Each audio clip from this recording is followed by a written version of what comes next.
Welcome to J is for Justice podcast. If live breaking news and following true crime is your thing, then please consider subscribing to my channel. And if you like what you see in my videos, please consider giving them a thumbs up.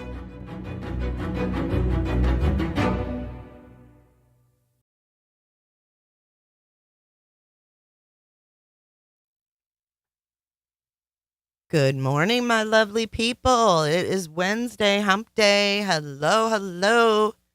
Good morning and welcome to J is for Justice. My name is Jay and I am your host this morning. Welcome to my channel. If you like what you see, please consider subscribing and hitting that like button. I want to say hello to Twitch and Facebook and YouTube as well this morning. We are on all three again. Getting used to this multi-streaming business. So you guys, it's good to see all my favorites up here in chat. I see a lot of favorites. You're bright-eyed and bushy-tailed. Let's make sure we've got some audio here. I haven't even had my first cup of coffee. I'm having my first cup of coffee with y'all. Hello, Melissa B. and Punani and John Gone Girl and Trixie and Carrie and Jess and Angie B.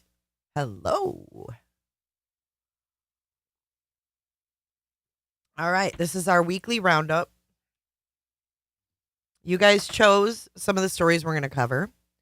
The first one we are going to take a look at here is this Hawaii mess. This has got me wondering so many different things about this case. So look at us all professional over here.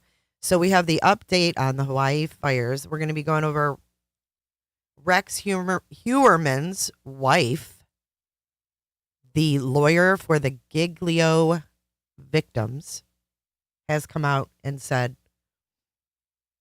she should be looked at.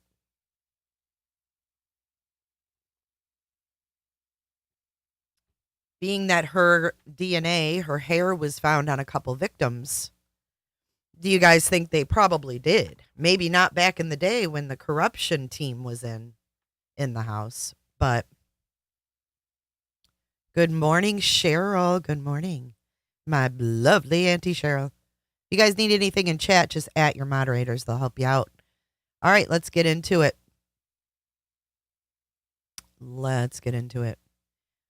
The first video we have is, I'm sure you guys have all seen the pressers. this is a survivor. And this is what shook me and made me think something is just not right. I don't know if there's something that's just not right or if this is what it's like to live on an island when a catastrophe happens. And I just don't understand why they weren't more prepared. Right? That's the weird thing. Let's take a listen to what this survivor had to say. And this was on August 11th. So this was about 5 days ago when everything was just hitting hard. Hello, Amy. Make sure that the displaced families can go back home one day. There's a lot of real estate speculation happening right now that is really frustrating. And I just want to remind all you real estate investors around the world, like Lahaina is not for sale. Please don't reach out to these families and take advantage of them during the most devastating time of our lives. You know, we just heard from our reporter and from a couple of women who say that they were upset about what tourists were doing. Now you're telling me that there are real estate investors reaching out to people about their property. What's going on exactly?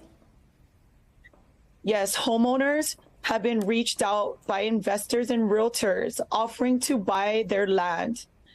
And this is disgusting. And we just want to make sure that people around the world understand our situation and know that Lahaina is not for sale. It is important that the multi-generational families that come from Lahaina get to continue to live in our hometown. Let me ask you about Hawaii officials and the government. I know that the alarm system failed. They didn't go off. The text message system failed because cell service was bad. Are you hopeful that they will intervene and protect Lahaina as a place for locals and tourists, but a place for locals instead of real estate investors looking to rebuild it differently than what it was? Yes. We need to work as a community to ensure that we have a seat at the table on how our town is rebuilt and what that looks like. And it's important that we make sure that the cultural history of Lahaina, the integrity of Lahaina is protected, especially for Native Hawaiian families from Lahaina. We, as a Native Hawaiian community, we've already been displaced so much. You know, the cost of living in Hawaii is so high. Your median house goes for $1 million. So, you know, already dealing with that and having an affordable housing crisis, and now this just really scares me and concerns me that there'll be more Native Hawaiian displacement happening on our among our community. That is so hard. Can I ask you how your cousin is doing, how Dustin is doing? He's okay. You know, we're just comforting each other at this time. Everyone's living with me. I have a 3-bedroom home. I have 2 families living with me. But, you know, through it all, we are enjoying each other's time right now and just being there for each other. And that's what matters most. Tiari Lawrence, thank you for coming back on, and I'm glad your immediate family is safe. I'm so horrified. Okay, so this is the first thing. These investors were already offering to buy their property. And in the press conference that went on, I guess we can watch that bit of it. The question and answer part was a little heated. Let's see if we can pull that up.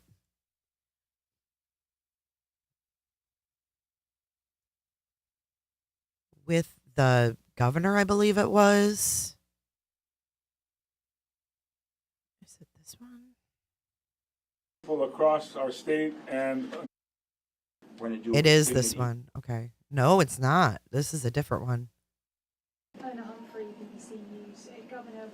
3 days ago. This one was sooner than that.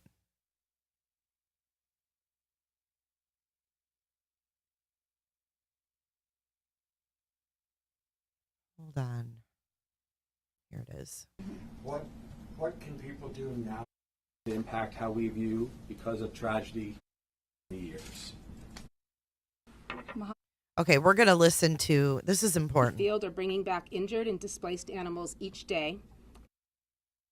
All right, so we're going to listen to the question and answer portion because the governor, okay, so let's see. get this up. The governor stands there like Austin Powers. And it gets a little heated at some points. Let's get this up here right. Ah. Crop that shiz, Jay. Crop that shiz. Well, it makes me wonder about these fires because how did all of this go wrong, right? How do we have no warnings go out? How do we have no sirens, no text, no nothing, right? And these fires are coming at them and literally no one can warn anyone. No one sees this bright orange light coming at them. And furthermore, they blame it on the wind and from a hurricane south of there, whatever. I live in Florida. They track these mofo hurricanes from Africa. We follow the wind patterns of hurricanes from Africa until they reach the coast of Florida or Mexico or wherever they make landfall. They follow these wind patterns and these hurricanes from the moment they are just a little breeze off the coast of Africa. So why on God's green earth weren't they monitoring this hurricane and the other front that was north and monitoring that accordingly? I don't understand. We monitor the weather like it's our job, basically. We are crazy about monitoring the weather, being able to watch it in real time, and all of this. The governor is from Pittsburgh. I didn't know that.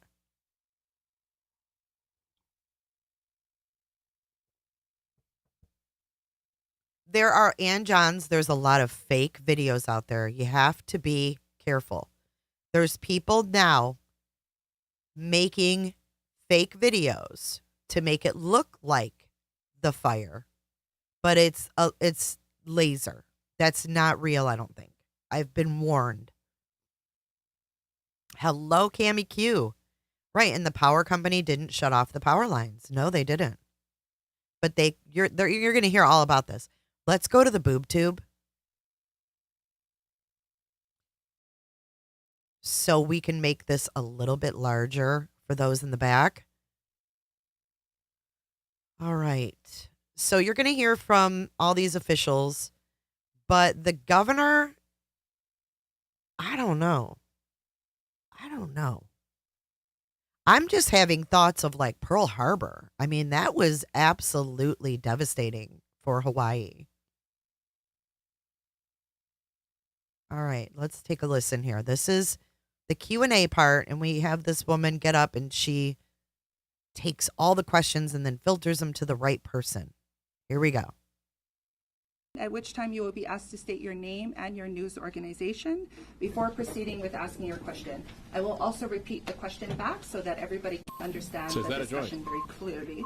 In the spirit of allowing everyone in attendance the opportunity to try to ask a question, we're kindly asking for your kokua in one question per news organization versus per person in attendance. Mahalo nui. And with that, we'll start with our dear Martha. Thank you. Thank you for your time. Thank you for your time. Governor, is it possible to ask you a question, please? Sure. Can you state the question so I can repeat it back before he comes up? Yeah, of course. Sounds like Governor, potato. I've spoken to firefighters who say they didn't have enough water to tackle these blazes on Tuesday. I've also spoken to people all week who say they didn't have sufficient warning to evacuate. We know that Western Maui is designated as a high-risk area for wildfires. Were you unprepared? So the question is around water and the Western Maui area and whether or not there was enough water. How could there not be enough water? Thank you for the question.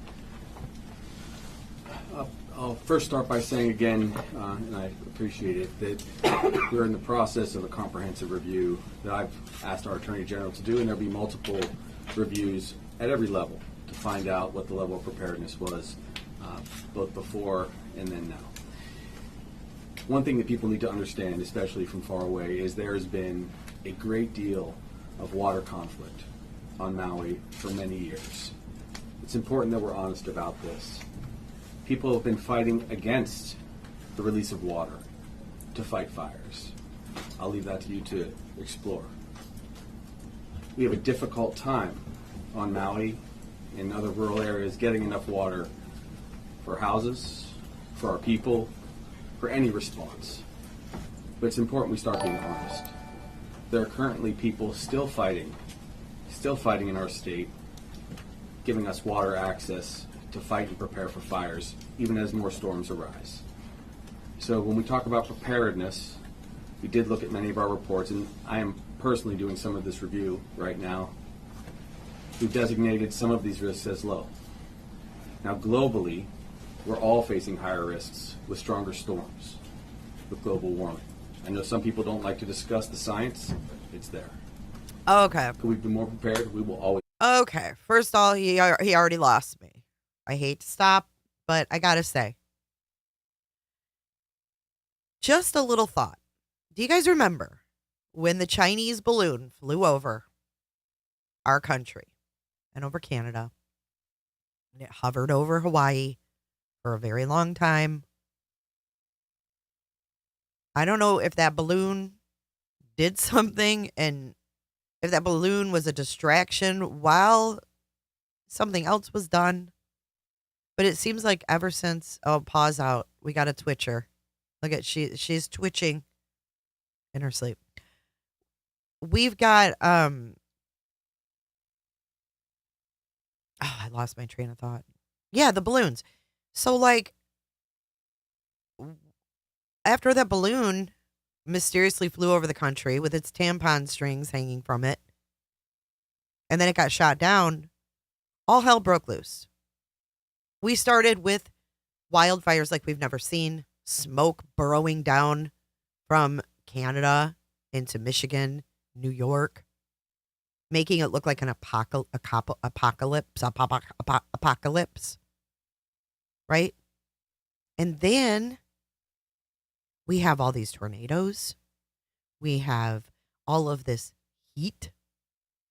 I mean, it's been 115 degrees here in Florida over the past week. And then we have all these hurricanes, talk of big blobs of seaweed coming to attack Florida. And then we have all kinds of shit going on. And they're like, oh, it's global warming. But we didn't have this shit last year. So what's going on? Good morning, Youps. So what is going on? It's just a little too coincidental. Hold up. Wait a minute. Something ain't right. To be more prepared. Relating to sirens, people continue to be concerned. Nothing would make us. Heather, right? I'm not sure there's an adjective. Nothing would make us more pleased if we couldn't go back in time and have a lot more protection from sirens. I lived on the shoreline for many years. Wait. In Kona. Where do you live now? Where do you live now? Do you have a home? They all look extremely tired, by the way. Traveled the state. Typically, when sirens go off, they're for tsunami warnings. Typically, when sirens go off, they are because we're worried a large storm is going to come, and people historically would immediately go up country, if they heard a siren. Now, I'm not saying we shouldn't have warning signs. Of course we should. Of course we should. Okay, so he's saying that if you warn people, they're going to go for the high ground, and they didn't want people to go for the high ground. So, in other words, they made the decision not to warn anyone. Don't you think that the text message could have been specific? Don't you think that a text message... Okay, fair enough, Mr. Governor, Mr. Green. Fair enough. Let's not activate the sirens that make people flee from the coastline. Let's not do that. But let's maybe send out a text and do an automated phone call to let people know what the fuck is coming at them. And typically the communication is by cell phone, on television. All of these modalities were destroyed with a rapid fire that was moving about 60 to 80 miles per hour at 1,000 degrees, melting fire trucks along the way. So it is a very complicated question. We will do all we can to get more water. We will do all that we can to get more warnings for people.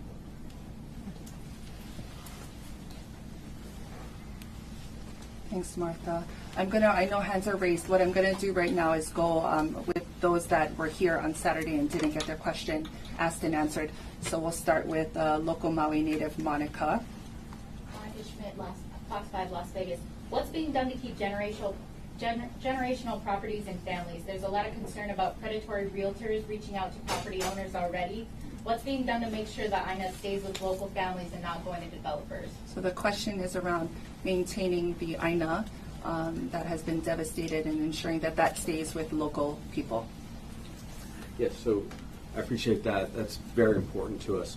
So I've actually reached out to our Attorney General to explore options to do a moratorium on any sales of properties that have been damaged or destroyed. Moreover, I would caution people that it's going to be a very long time before any growth or housing can be built, and so you will be pretty poorly informed if you try to steal land from our people and then build here. In discussions last night...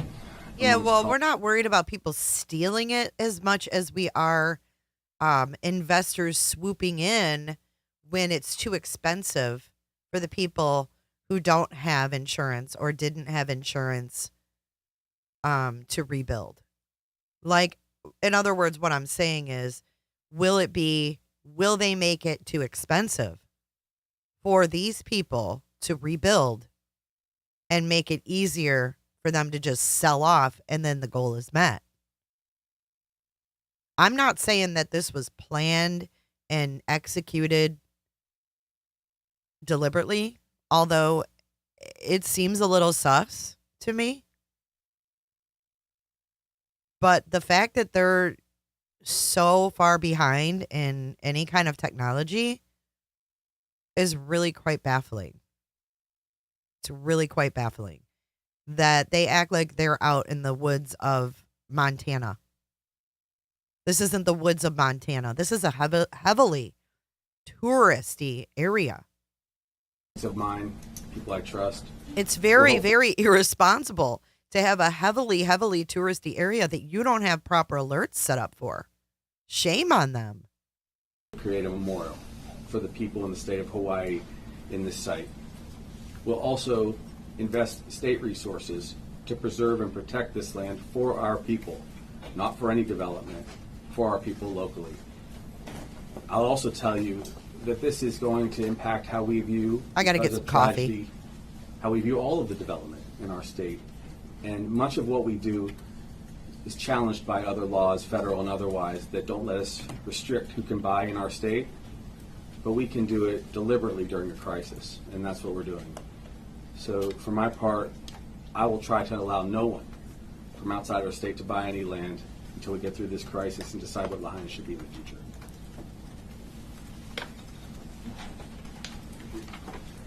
I'm going to continue with those who weren't with us. Kalamai, who did not get their question asked and answered on Saturday. Up next, Paul. Thank you. Paul Aker, Maui Alert. Two-part question for the governor and / mayor. Sort of getting a mixed message about the state of affairs on Maui for visitors. We're telling them not to come, but we're also telling them we need your money because the rest of the island has to survive. So can we get clarity on what the message is? The second part is, and it dovetails perfectly with the question, what are we going to do for the rest of the economy that's disaffected by this disaster? So the question is around tourism in the industry here and what is closed versus what is open, and tourism as an economic driver in Maui, let alone Hawaii. And then there's a large question around the economy. I guess I'll start. I'm not exactly sure what anyone else has been saying, but what we've said... I want to address odds in chat. Odds, absolutely, absolutely. He said that rebuild comment with such defeat and such negativity, to not give these people hope. I just want you to know that it's going to be a long, long time before you can rebuild.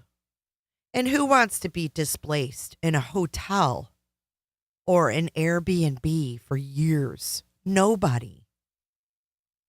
He should be saying, we're going to do everything we can to keep the residents in place. We're going to do everything we can to help everyone rebuild and get our town back to where it was. This dude was in charge during the Vegas shootings? This guy here? What? You have got to be kidding me. You can't make this stuff up. Please don't go to west side of Maui. Don't go to West Maui. Obviously, there's so much going on with trying to rebuild it, but the rest of Maui is still open, such as South Maui, Wailea, Makena, Kihei.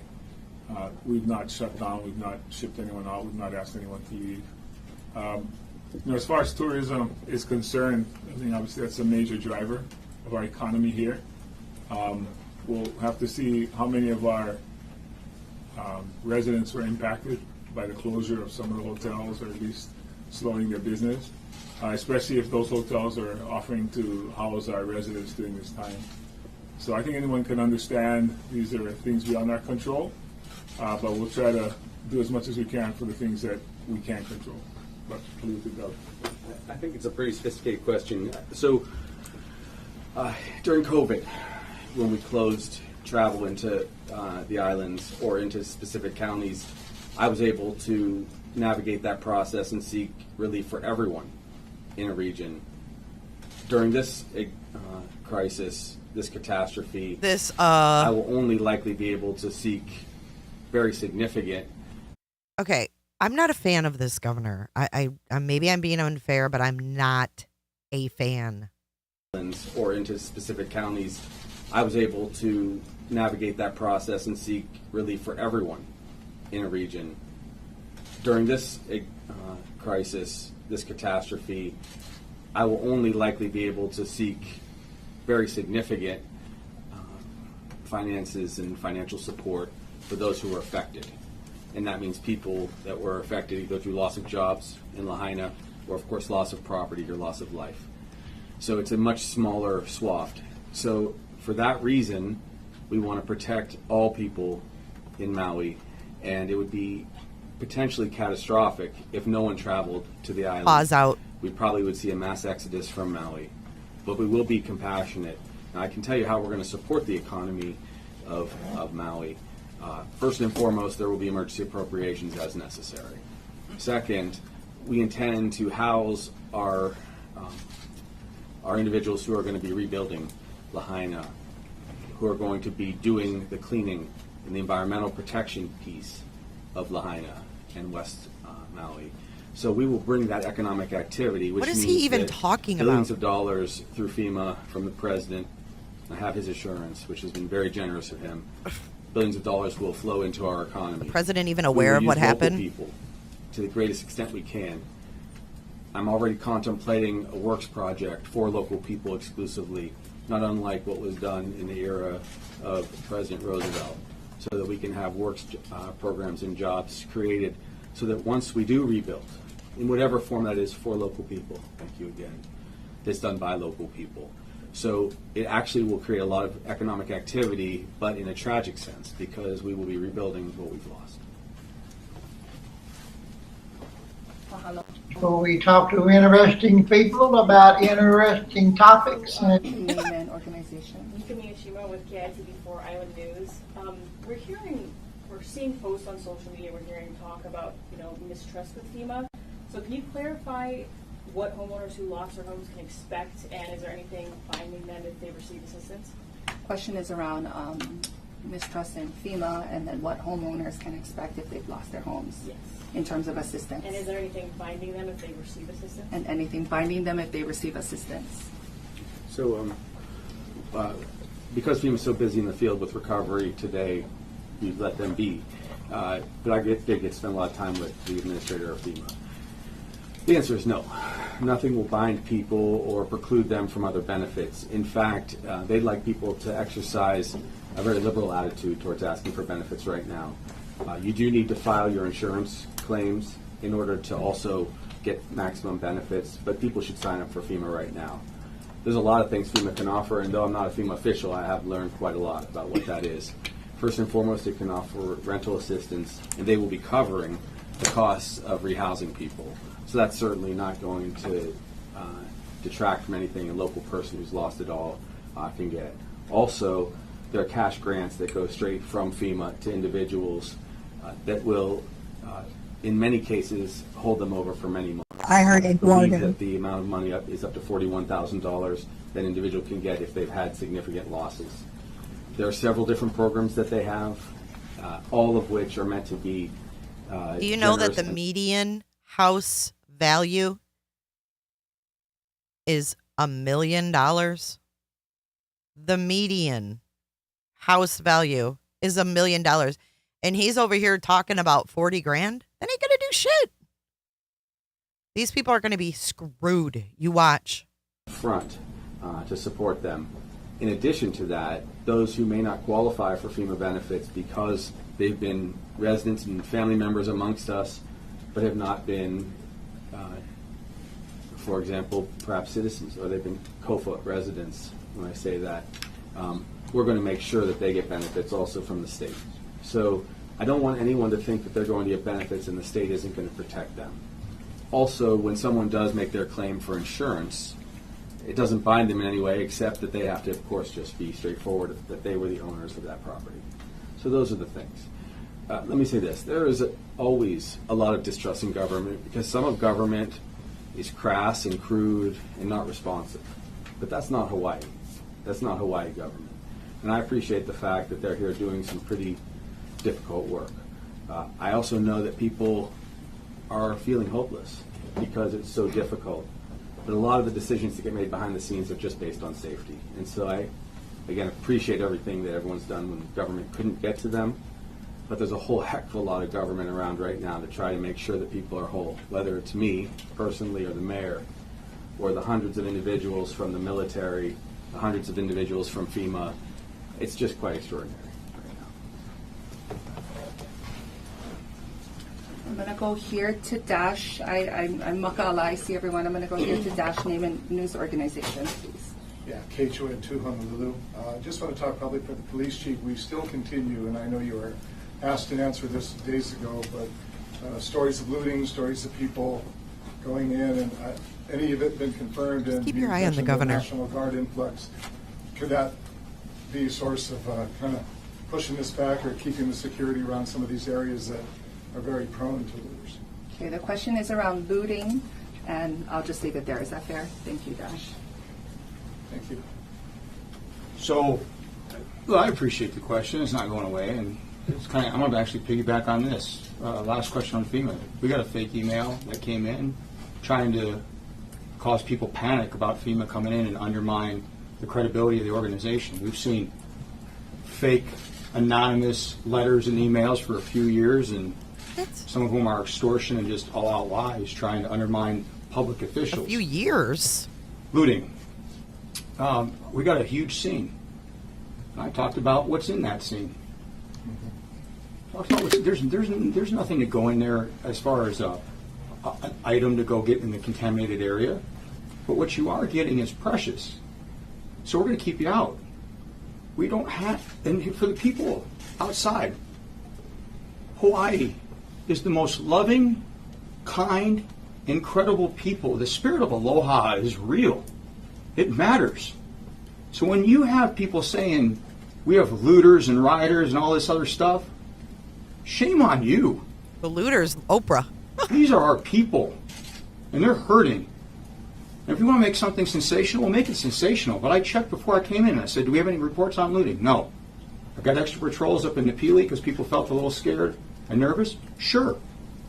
If you're scared and nervous, we expect that. That's why I want to free my officers out of standing perimeter. I'm going to put his folks to stand perimeter so we can go be cops. So if you need to go in that area, do it when it's safe. Otherwise, stop being part of the problem. Be part of the solution. Thank you.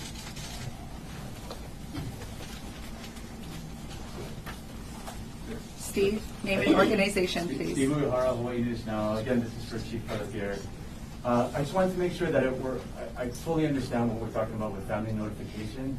Are we saying that none of the 99, the families of the 99 have been notified yet that they've lost loved ones? And how does it happen tomorrow? Is it face-to-face and so forth? So the question is around clarification of the notification, the 99 identified, if that's fair, Chief, and then how does that process work for notification?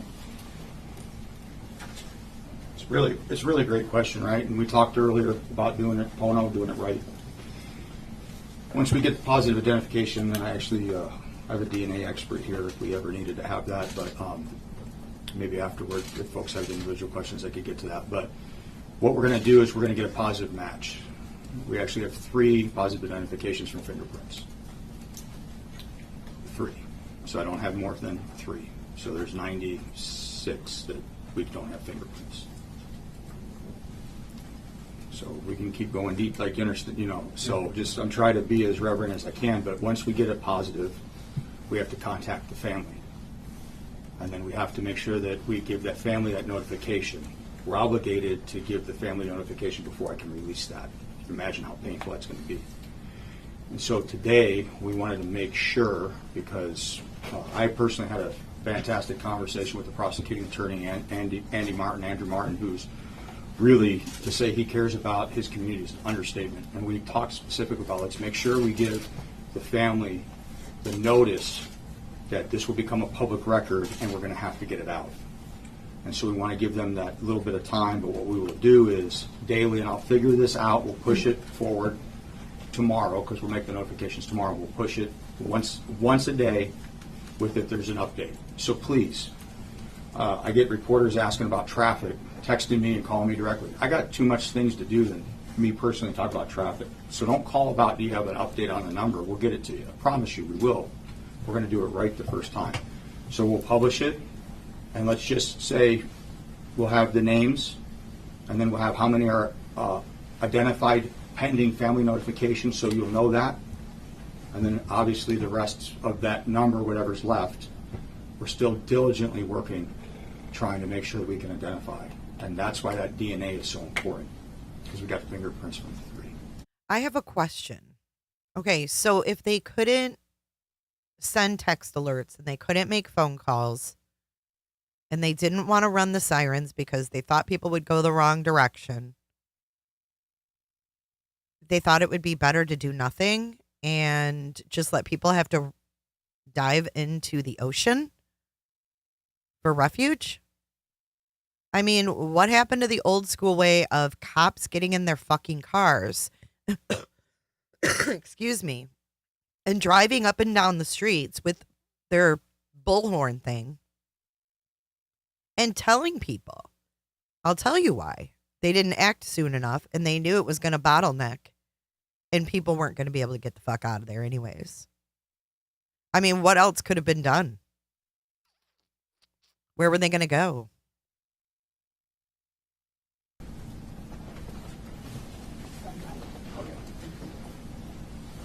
I'm going to go over here, change it up a bit. Christina, name and organization, please. Christina Jadron with Civil Beat. This is a question for Ms. Kimura.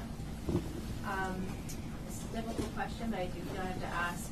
There are concerns about Kiko's lines falling, and that may have played a role in causing some of the fires. Your response to that, is there any indication that that is true?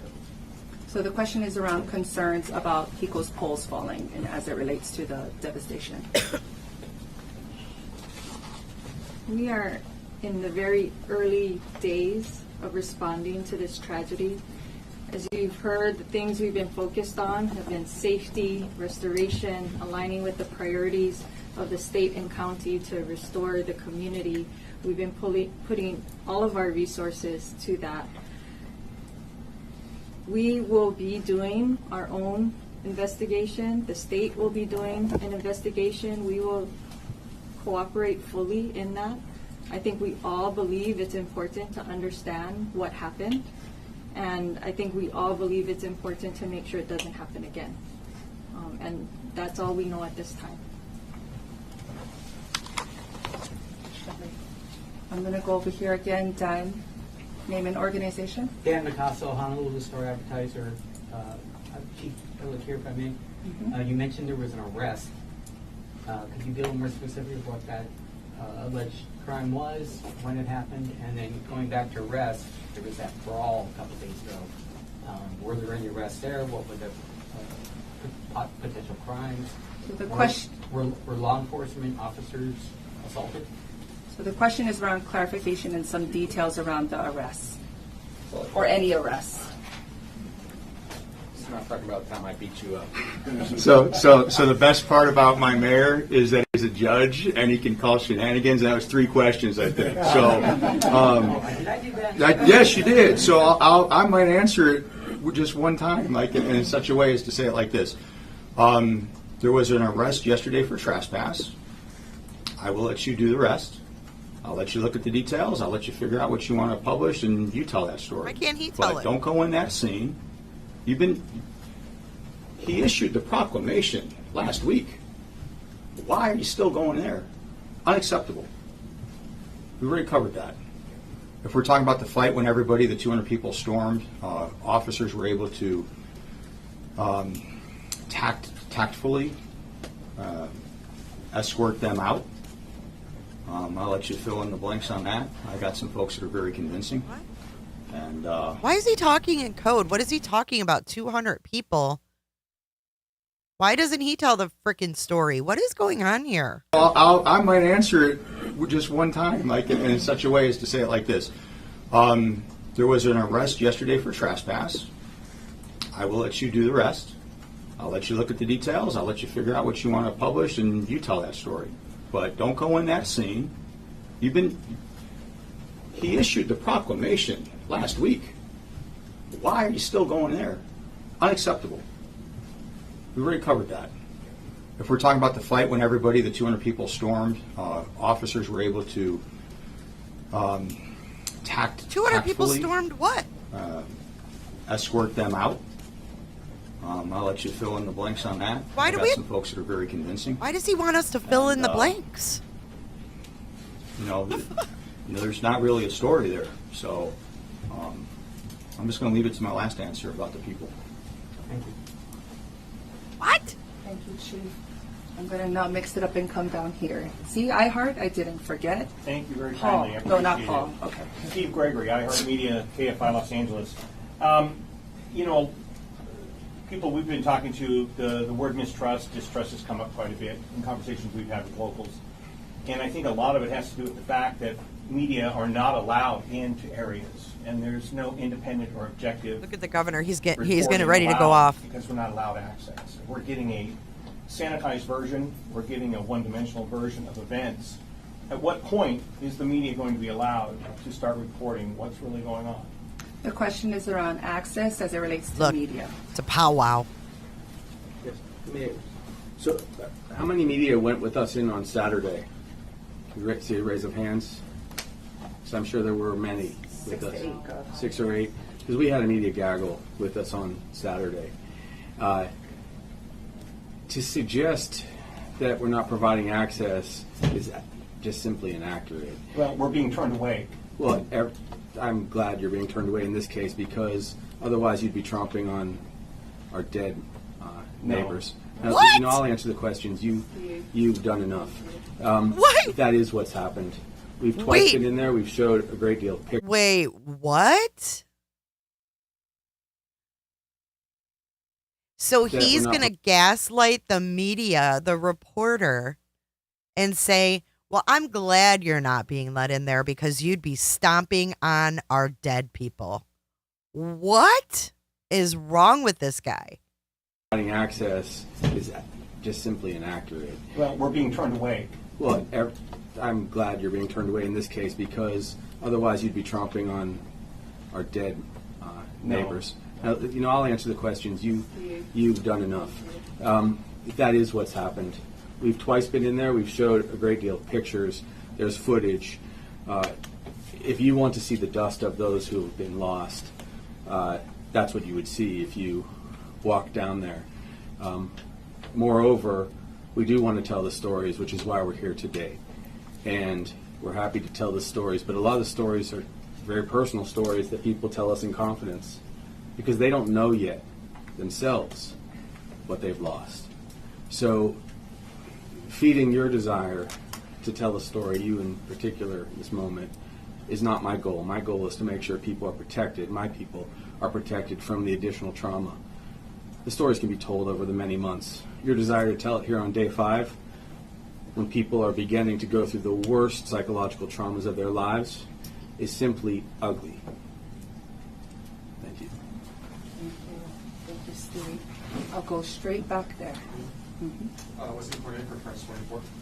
I have a question about the placard distribution this morning. I don't know if the mayor or the police. What's the question? About placard distribution this Okay. morning. Okay, the question. Oh, go ahead. Yeah, first of all, there was a PD communication saying that it was stopped because there were basically people who had no business being there who were lining up. First of all, who were those people? Were these tourists or were these residents of unaffected areas?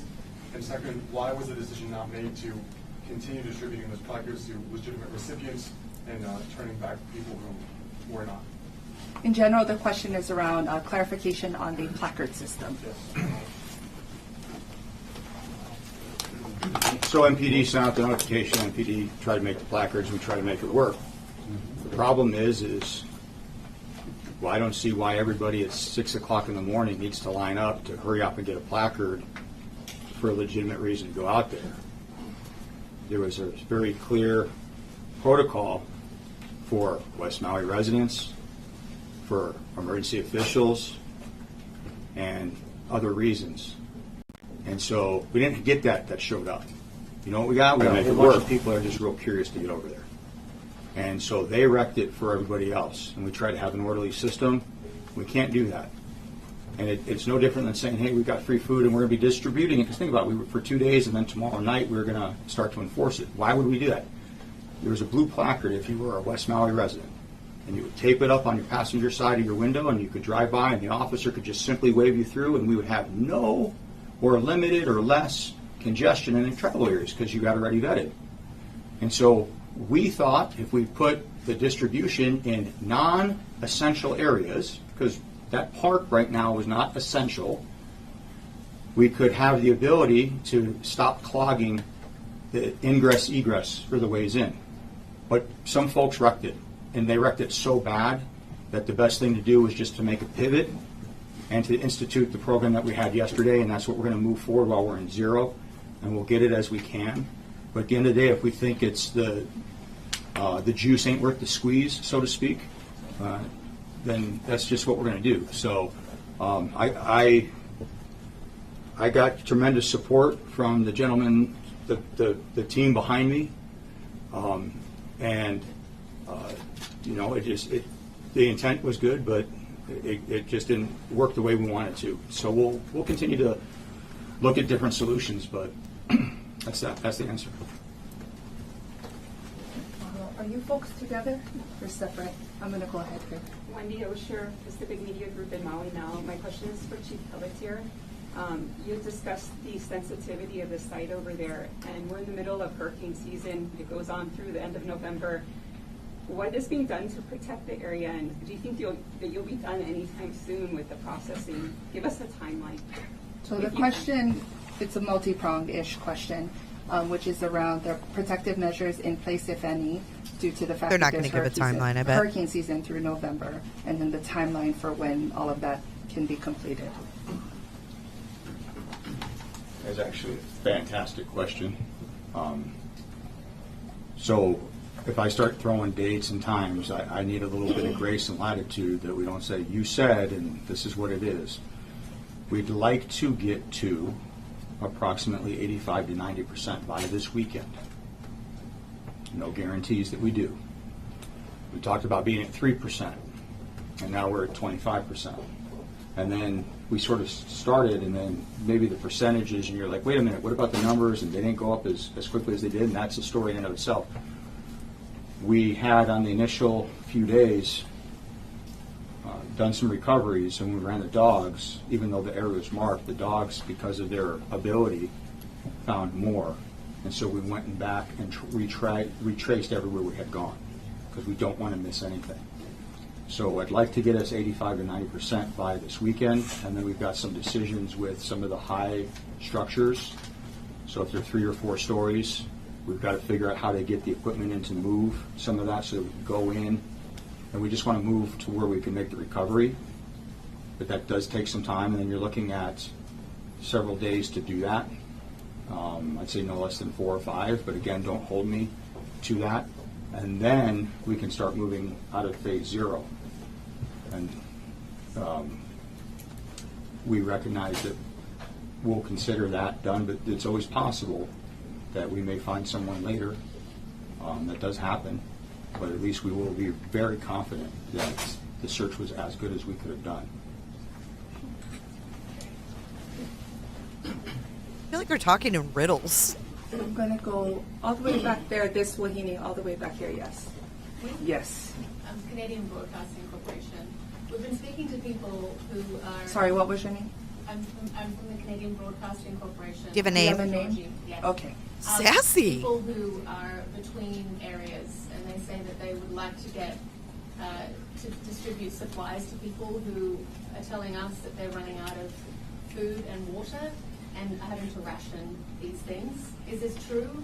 What is the disconnect between a lot of these distribution centers and people that are apparently isolated? The question is around supplies and distribution centers. This is the first I'm hearing of this. We have at least 3 hubs set up. Is this person from West Maui or from another part of Maui? We've been speaking to people just south of Lahaina. Okay. Yeah. So at the beginning, near Puamana. So the closest, we don't have any hubs set up in the impact zone. The closest one is off of Keawe Street, which is just across Cannery Mall, and it's huge. I mean, there's more than enough there. That actually is like a central hub that takes food out to Napili, the Napili Plaza, Napili Park, and I know there's more than enough. There's so much donations. That might be something you guys might, at some point talk about. But there's lots of generous donations of food, water. People are just... How did this guy go from Vegas to Maui? To come by. But another location is right outside here at the War Memorial Gym, where we have a whole field full of supplies, and people are allowed from Lahaina are allowed to drive through, pick up a food box, pick up water, and drive through. So the people from Lahaina, the ones whose cars are burned to smithereens, they can drive through and get fucking supplies? What? Is it just me or is this stupid? Two drive-through lines. One, people dropping off donations, and then people picking up as a drive-through. So I can't imagine anybody not having enough supplies that we provided. And there's even more being brought in by military, our friends and family from all over the island. So Ukraine's got their supplies, though. Ukraine's all set. Billions. Your eager beaver. Tom Yamas, NBC News. Questions for Hawaiian Electric, please. Mm-hmm. My question is, why didn't you shut off the power when the wind started to pick up? So the question is, why didn't you shut off the power when the winds picked up? So as I said earlier, it's still in the early days. We're still looking at all the information, and we haven't actually had a chance to do all of that at this time. With all due respect, it's been 6 days, though, so almost 6 days. And we've been putting everything we've got to helping our communities right now and our employees. We're going through a lot and supporting them so that they can support the communities. You may be talking about what happens in California in the shut-off program. And so we, like most utilities, don't have that program. And it's worth noting that even in places where this has been used, it is controversial and it's not universally accepted. It can be seen as creating a hardship for those customers that have medical needs that are at higher risk. So these programs, particularly for elder or other vulnerable people who have specialized medical equipment, this can be a very high risk for them. So that's why many don't have it. It's also, it would require coordination with first responders. And as you have probably seen and maybe even reported, that in Lahaina, the electricity powers the pumps that provide the water. And so that was also a critical need during that time. So to be clear, it wasn't an option. Shutting off the power wasn't an option, just to understand what you're saying. There are choices that need to be made. Why can't they just be honest? All of those factors play into it. And In other words, they decided not to shut off the power because the power runs the pumps to the water that they said they didn't have enough of. None of this is making sense. From one thing to the other, there's something missing. Hold up. Wait a minute. Something ain't right. And Ukraine, Mary says, Ukraine and the money for this don't come from the same place. They sure do. It all comes from the federal government. It's all the bottom line, federal government.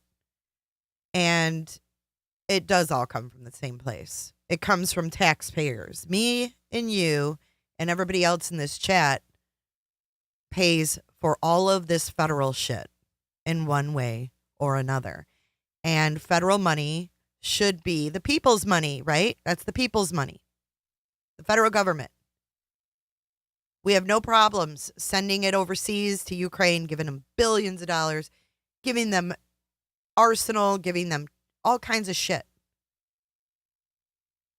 But we're going to be stingy with our own people. It's nothing new. It makes me sick, but it's nothing new. The problem is well, I don't see why everybody at 6 o'clock in the morning needs to. Whoops. Everybody does that. It's okay. every utility will look at that differently depending on the situation. Thank you. I'm down to my last two questions. I'm going to go. Okay. Chivo Ching Johnson with Akaku.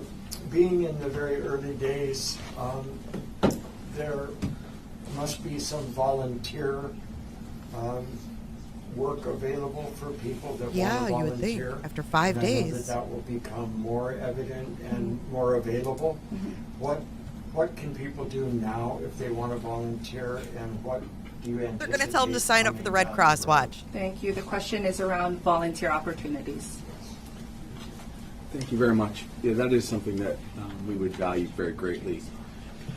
So, first and foremost, we have an incredible Red Cross team here, and volunteers at their centers have been very valuable. Also, we're about to house somewhere between 2,000 and 4,000 individuals who will need wraparound services. And a lot of those wraparound services are going to require some very labor-intensive support. So what we'd love to see is more and more people sign up with the Red Cross. What's wraparound services? What is he there's talking also, about? as you see some of our other leaders here in the Humane Society, volunteering there is another good thing. Just serving meals is going to be important. And remember, for volunteers, a lot of people are going to be economically devastated for some time. And so volunteering and support there is valued. As a personal request, for those healthcare providers out there, especially those who are social workers, psychologists, psychiatrists, and nurses, we're going to need extra volunteer work from there, and we'll be setting up places where people need mental health care. So all of these things will be very valuable. Can I also enter that? We welcome all the volunteers. We just ask for calling it in to our go to mauicounty.gov to find out how you can help. Because we want to coordinate this. We don't want everybody to come at once. So we've had staggered times. Dude, they should be happy to get whoever they can on a freaking island that's going to help. What is he talking about? You have to go through this whole sign-up feature? I'm confused. I am absolutely confused. At our facilities, at our evacuation shelters, we've had people who have gone out for deliveries on a bus that we take out, and as many as 30 or 40. But again, spread out over time, so people kind of sign up for a day that they're available. We ask people to donate money to the Maui Strong, which is part of Hawaii Community Foundation or the Maui United Way. So there's lots of ways people can donate, either financially, through goods, and or their time. Final question is going to come down here. Yes, Akira Sahiki from NHK News. I would like to ask, so it's day 5, and do you still stand with the number 1,000 people missing? Is it likely to increase or decrease? Is there any changes? Okay, so the question is around the number that's been floating around That's a related loaded to people question. missing, which Here was we also go. a question that was texted in by the Big Island Gazette. Sexual offenders, what does that have to do with And anything? That question, and I respect it so much, and we are not going to be calling them missing, we're going to be calling them unaccounted for, because that's what they are, they're unaccounted for. And the story you heard about, the 60 folks in one home, a lot of those folks were unaccounted for. No phones, no internet, no power. Elon has provided a little kind of, you don't get it both ways. I'm sorry, you don't get it both ways. You want us to turn the power on, or you want us to do an after action? She's going to turn the dang power on. Okay? You want notifications, or you want the power shut off? You don't get it both ways. And so we're going to get that number. I promise you, we have multiple. When I say multiple resources, I'm not even kidding. We have maps right now that I can explain. As we're doing the search, we've got that search with the known residents through the county maps. Plus, and then on top of that, we've laid the open source information. On top of that, we've got the investigator information. And so we're constantly moving the map to try to figure out and help us identify. And so we're building and we're using the best technology possible. They're awesome. So we're going to get everybody that's unaccounted for, to the best of our ability, accounted for. But I can't promise that we're going to get them all, and I don't think that's fair to ask that. And that's why the Family Assistance Center, the mayor was so passionate and so right. Please, if you're missing people, go there. Help us get that. We're bringing in from HPD on Oahu, we're bringing in officers and detectives to augment our team to do investigations as when family members come in, so we can ask the questions: who, what, when, where, why, how. And so we're going to get that to the best of our ability, but it's going to be relentless in our pursuit to do it right. Thank you.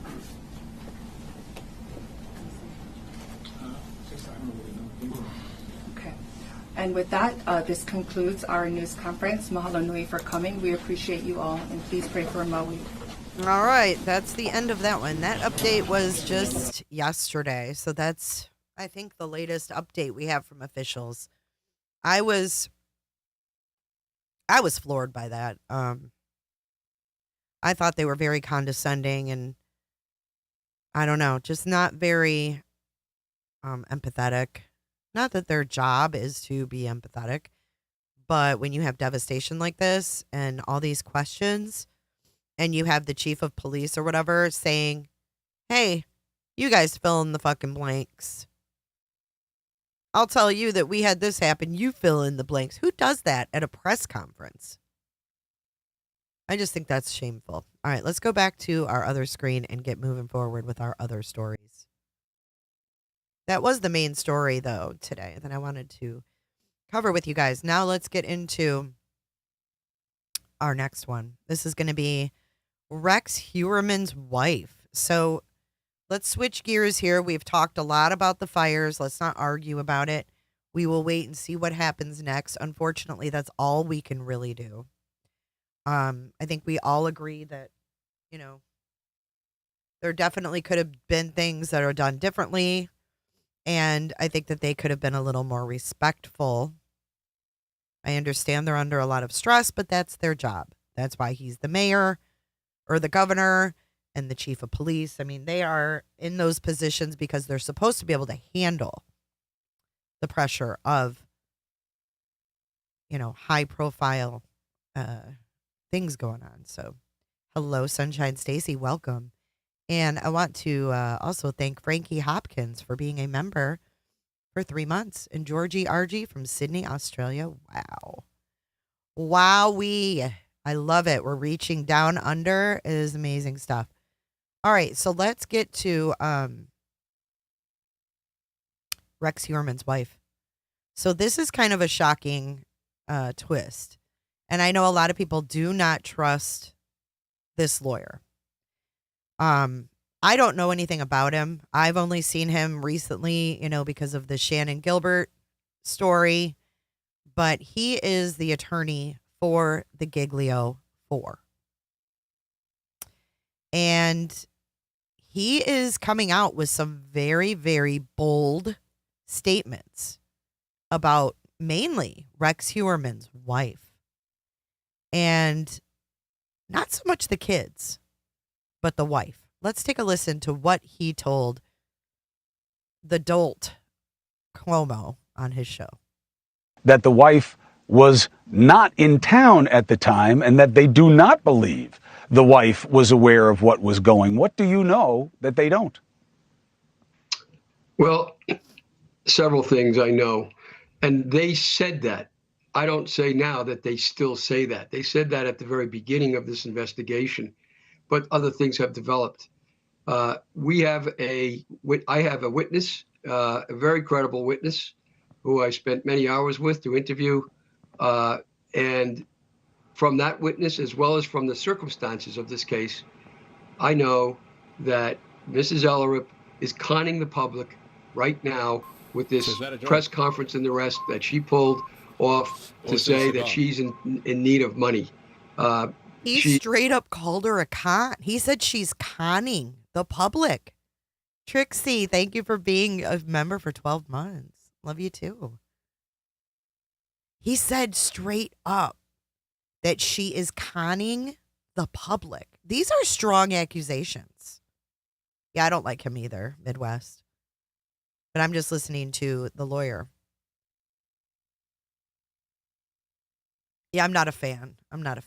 But not. And furthermore, she is complicit in her husband's solicitation and use of sex workers in his home over the course of years. Okay, now we have to think logically here, okay? No, Ann Johns, she doesn't come here very much anymore.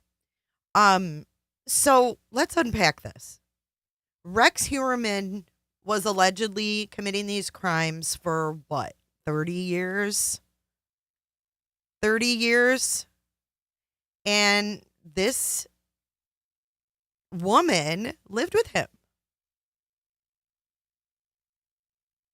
So she's upstairs, he's downstairs with these sex workers. We're just going to call them SWs. And she has no idea what he's doing down there. Was he abusive? Was he being abusive, or like what was going on there? Thank you, Amy, for your Cash App donation. I appreciate that a lot. A lot. They are some pretty crazy accusations, and this guy has been an attorney for 30 years or something like that. So is that a joint? Would this guy put his Or is it a cigar? his bar license on the line to say these outlandish things? Cuomo does shut him down, Mary, completely.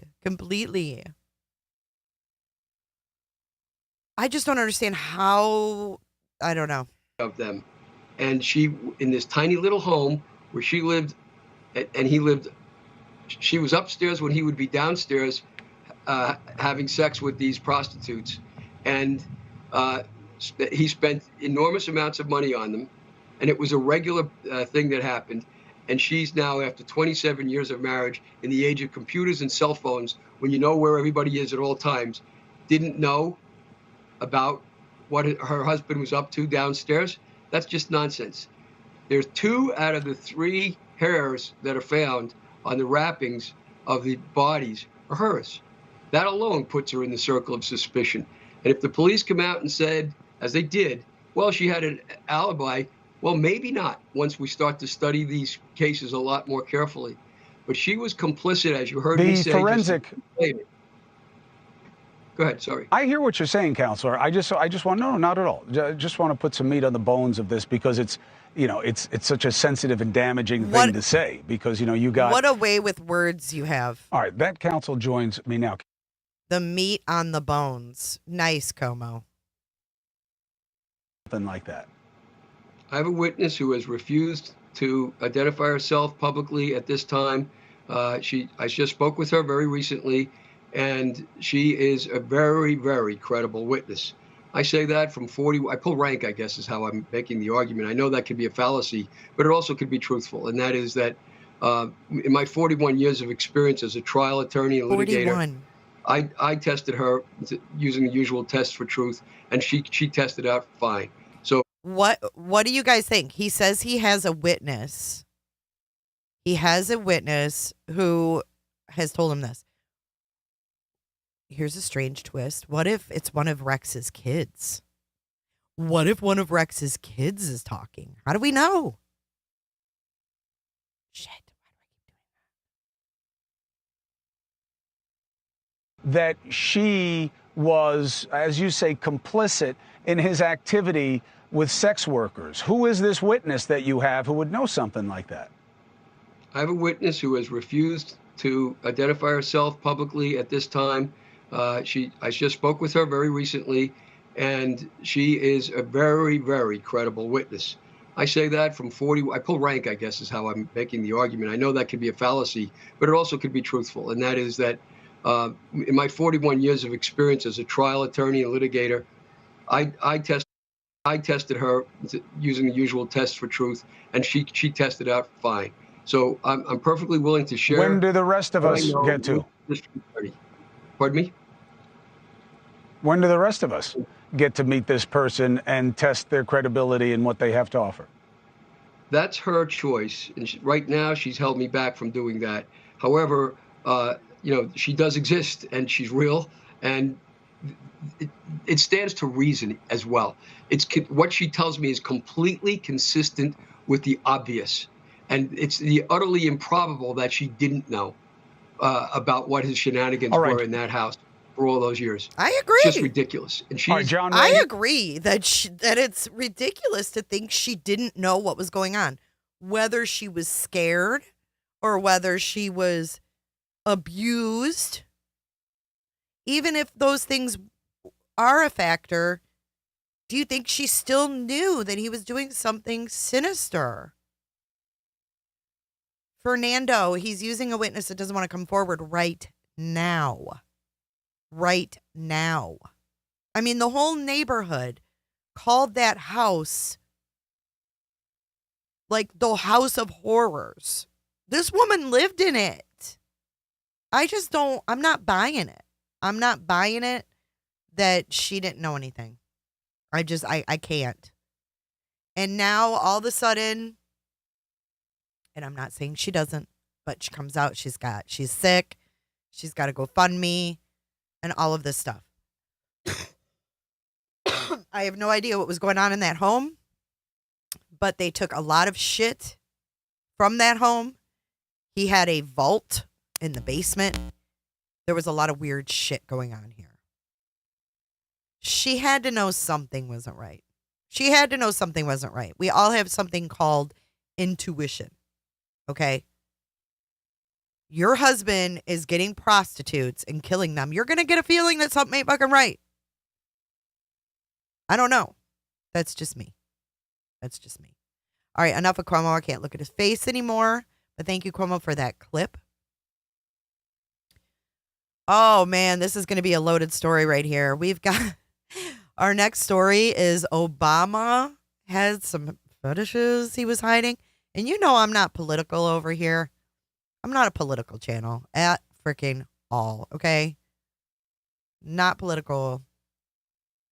But I'm just going to give you this little tidbit. And you go watch it on Megyn Kelly because I'm not going to beat it to death here.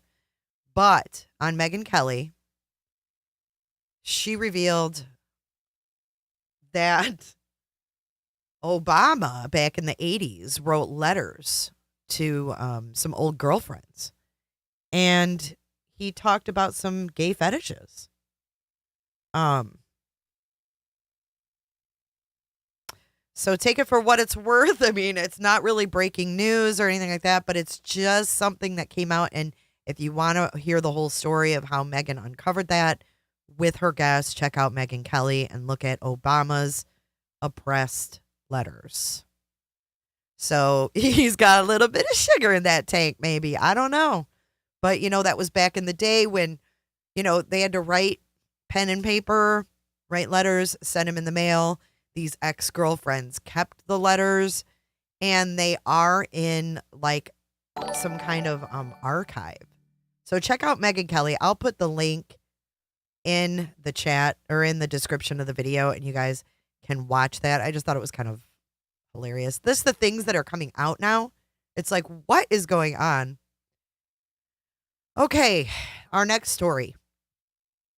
Indiana parents keep 4-year-old locked in a basement. What the hell is that all about? Let's find out.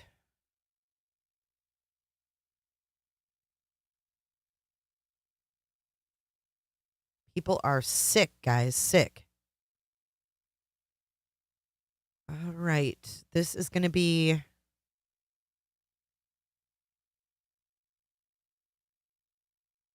Here, we're going to watch this clip. Hold on, let me get it pulled up here. Oh my God, you guys are going to be infuriated. Infuriated. All right, here we go. This is a short clip. So, Indiana parents kept a 4-year-old son in a dark cellar. This is the dark cellar right here. This is where a 4-year-old, 4, you see that? 4-year-old was kept down here. Fucking 4. That is the age of my granddaughter.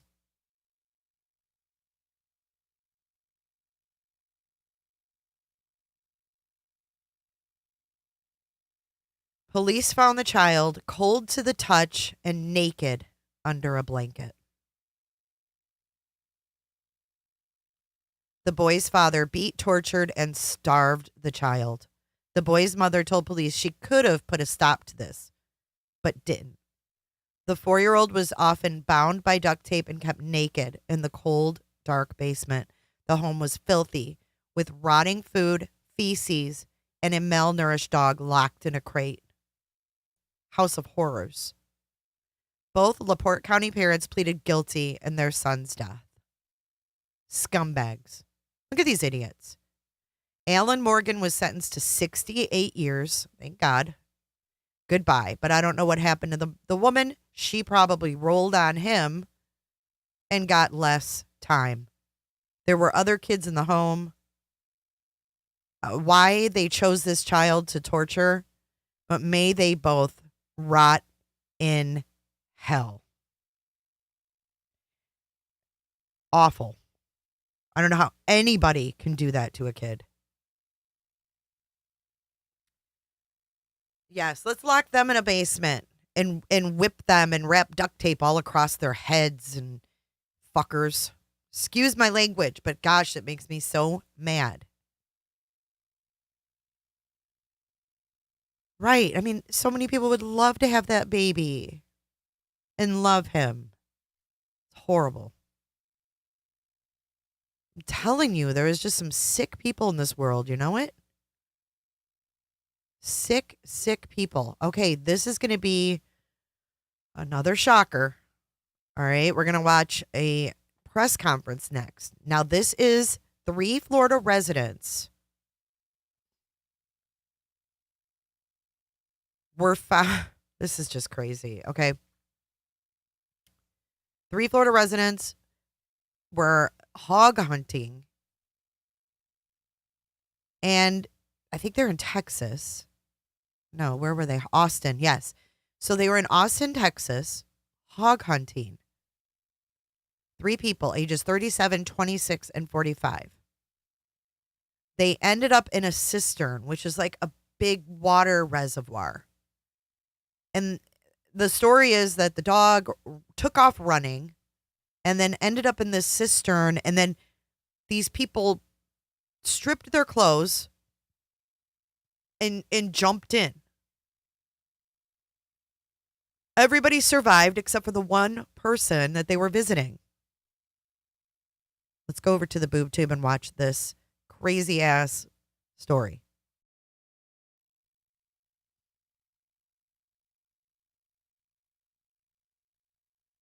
You know, I'm not really sure about the whole story, Franny. I didn't look into the whole background. I just saw that those parents were sentenced. And I thought I would showcase that they were shitbags who were sentenced. So I'm not sure. Because apparently it happened a while ago if they were just sentenced. So, all right. So this is a weird ass story, guys. I don't know who would freaking jump into a reservoir at 1 a.m. But it's fucking weird, Angie. Watch this. All right, let's play this. All right, you guys, I can't wait to see what you think of this. It's weird. I'm Maurice Cook. I'm the sheriff of Bastrop County. This news conference is in reference to 3 people that sadly died yesterday. And it was as a result of a hunting incident. I guess the best way to explain it is just start from the very beginning. At 1:02 a.m., the sheriff's office received a call through dispatch that there were some folks trapped in a hole at 300 block of New Trails, which is in northern Bastrop County off 95. When first responders responded and arrived on the scene, there was one individual there that had been with the hunting party. There was 4 in the group, and he said that all 3 of the others had fallen into a hole. Well, the hole turns out to be a cistern that was ground level. It was even with the ground, and these individuals were in the hole. It appears that they were out hog hunting, and before they were engaged in the hunting, at least according to the information that we received, one of the dogs escaped from the truck. And when the dog escaped from the truck, they went looking. The next event that happened. Okay, so the dog escaped from the truck. So I'm assuming they were like in the truck, maybe getting ready to leave or just getting there. I'm not sure.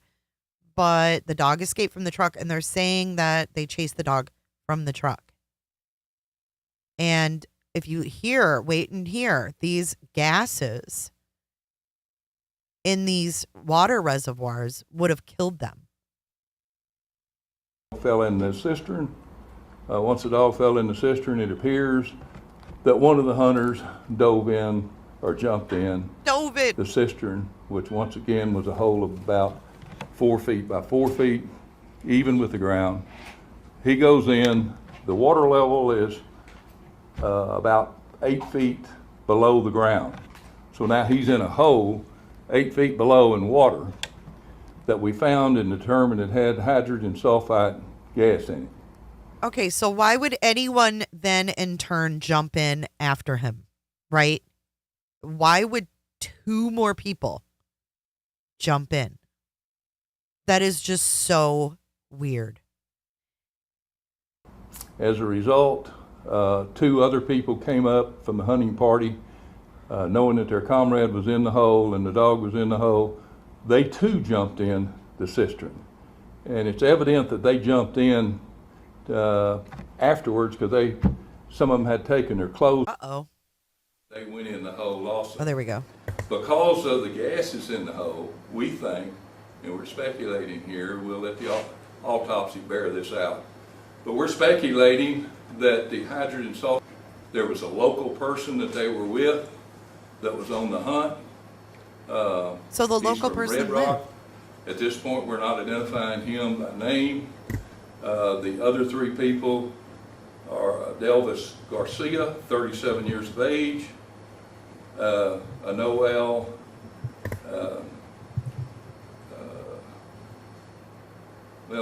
Denise Martinez is 26, and Noel, what's the last name? Benitez is 45 years of age, and they are all deceased. They were taken to the medical examiner's office last night around 7:30 when the recovery effort wrapped up. During the recovery effort, it was hampered by the methane gas, by the stagnation of the water. Diving crews did not want to go in. I think we contacted about 6 different teams. They didn't want to go in that stagnated water. So we pumped the tank. We cleared the gas through ventilation. We took a drone, flew it in there to see what the integrity of the walls were. And at that point, we didn't have too many takers wanting to go down in the tank, just simply because of the unknown integrity of the walls. However, David Newman, one of our deputies, volunteered to go down.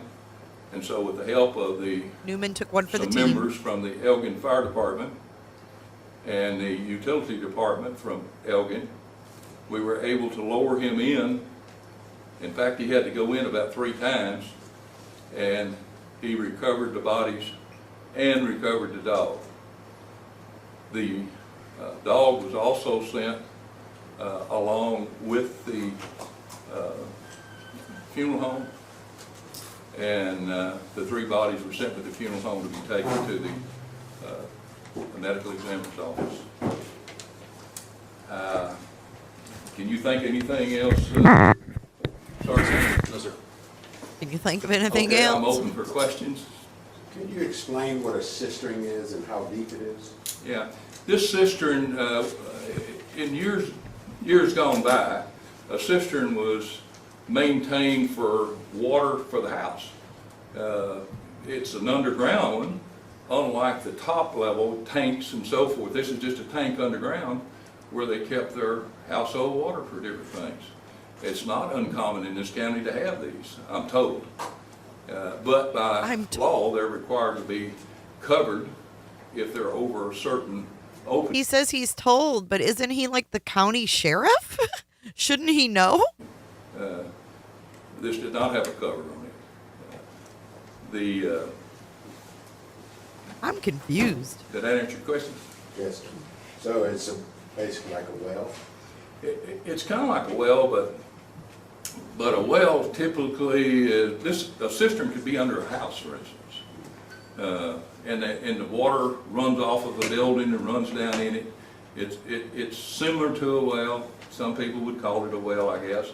But a cistern is definitely has a different purpose. It is a water capturing, where a well is intended to extract water from the ground. A cistern is intended to put water in the ground. So that's the difference of a cistern and a well. Yes, ma'am. Who owns the property where the cistern was? We're not at liberty to release the homeowner. That's part of our investigation This at this time. is at a homeowner's house? This isn't even out in the wilderness. This is somebody's owned property? And they're not going to be at liberty to say where? Who owns the property? There's some indication that the landowner may be recently deceased. That's part of the investigation to determine if that is. Wait. The landowner is recently deceased? Wait a second. There's more to this story, guys. They don't want to say who the landowner is, and they're saying it's part of the investigation that the landowner is recently deceased. Homeowner, that's part of our investigation at this time, who owns the property. There's some indication that the landowner may be recently deceased. That's part of the investigation to determine if that is the case or not. Well, was the cover nearby or just not there? No, there was no covering anywhere around. This was just an open hole in the middle of a cornfield. Mm-hmm. So you've identified the property owner but haven't found them yet? Well, we suspect that the property owner is deceased, and we have not found that property owner. We have not contacted any of the beneficiaries of his estate at this point, but that's all part of the investigation. Obviously, all of our resources yesterday was focused more on the recovery effort than it was on doing an investigation. So from today forward, we will start our investigation to do several things. One, we'll locate the property owner. We'll also verify the story that we received initially about the dog escaping and so forth, because the public probably immediately thinks they were out there hunting, and they may have been. I don't know at this point. I just know what we've been told. So, that possibility exists. I hope our investigation determines whether they were hunting or whether they were chasing the dog as it was reported. Well, go ahead. Oh, well, the story was given to you by the fourth person in the party? Yes, he's a local person. These other 3 people are friends with him, or one of them is. They came down here at his encouragement, we understand, to hunt hogs. And so these 3 people from Florida came down. He is taken and out hog hunting. And they were in the process of hog hunting. Whether they were actively involved in hog hunting at the time of this incident, we do not know that for sure. All we know is what we have been told, and we have been told that a dog escaped from the truck while they were going to a hog hunting location, and it had a collar on it where they could detect where it was, and so they went looking for the dog. Do we know the relation of the three that died? Are they family or friends with each other? Now, do what? Say it again. Do we know the three that died, how they're are they related to each other? Are they family members? Are they friends? I think there was a boyfriend-girlfriend relationship between the male and the female, and then the other one, I think they're just friends. I think all three of them are friends as far as that goes. And the fourth one, one of them at least, was a friend with him. I don't know whether they all were or not. Could you repeat their names, please? Yeah, and we're going to put that on our Facebook page, and we will get the correct spellings and the correct names and so forth. These are Hispanic names, of course, common Hispanic names, but we want to make sure we get the correct spelling and so forth. But as soon as this is over with, I already have a news release prepared. We will send that out. It will essentially say what I'm saying up here, except it's not as much in detail as I'm discussing up here. So the deceased traveled here strictly to do hog hunting? That's what our understanding is. They were encouraged by their friend here in Texas, out of Red Rock, to come hog hunting. And if you're a hunter, you know, Florida to Texas, it's a short distance just to come have a good hunt. So, and you know, the farmers around here, the hogs are a menace to them and so forth. So it's not hard to find property where you can hog hunt in Bastrop County. Is there a particular season for hog hunting? No.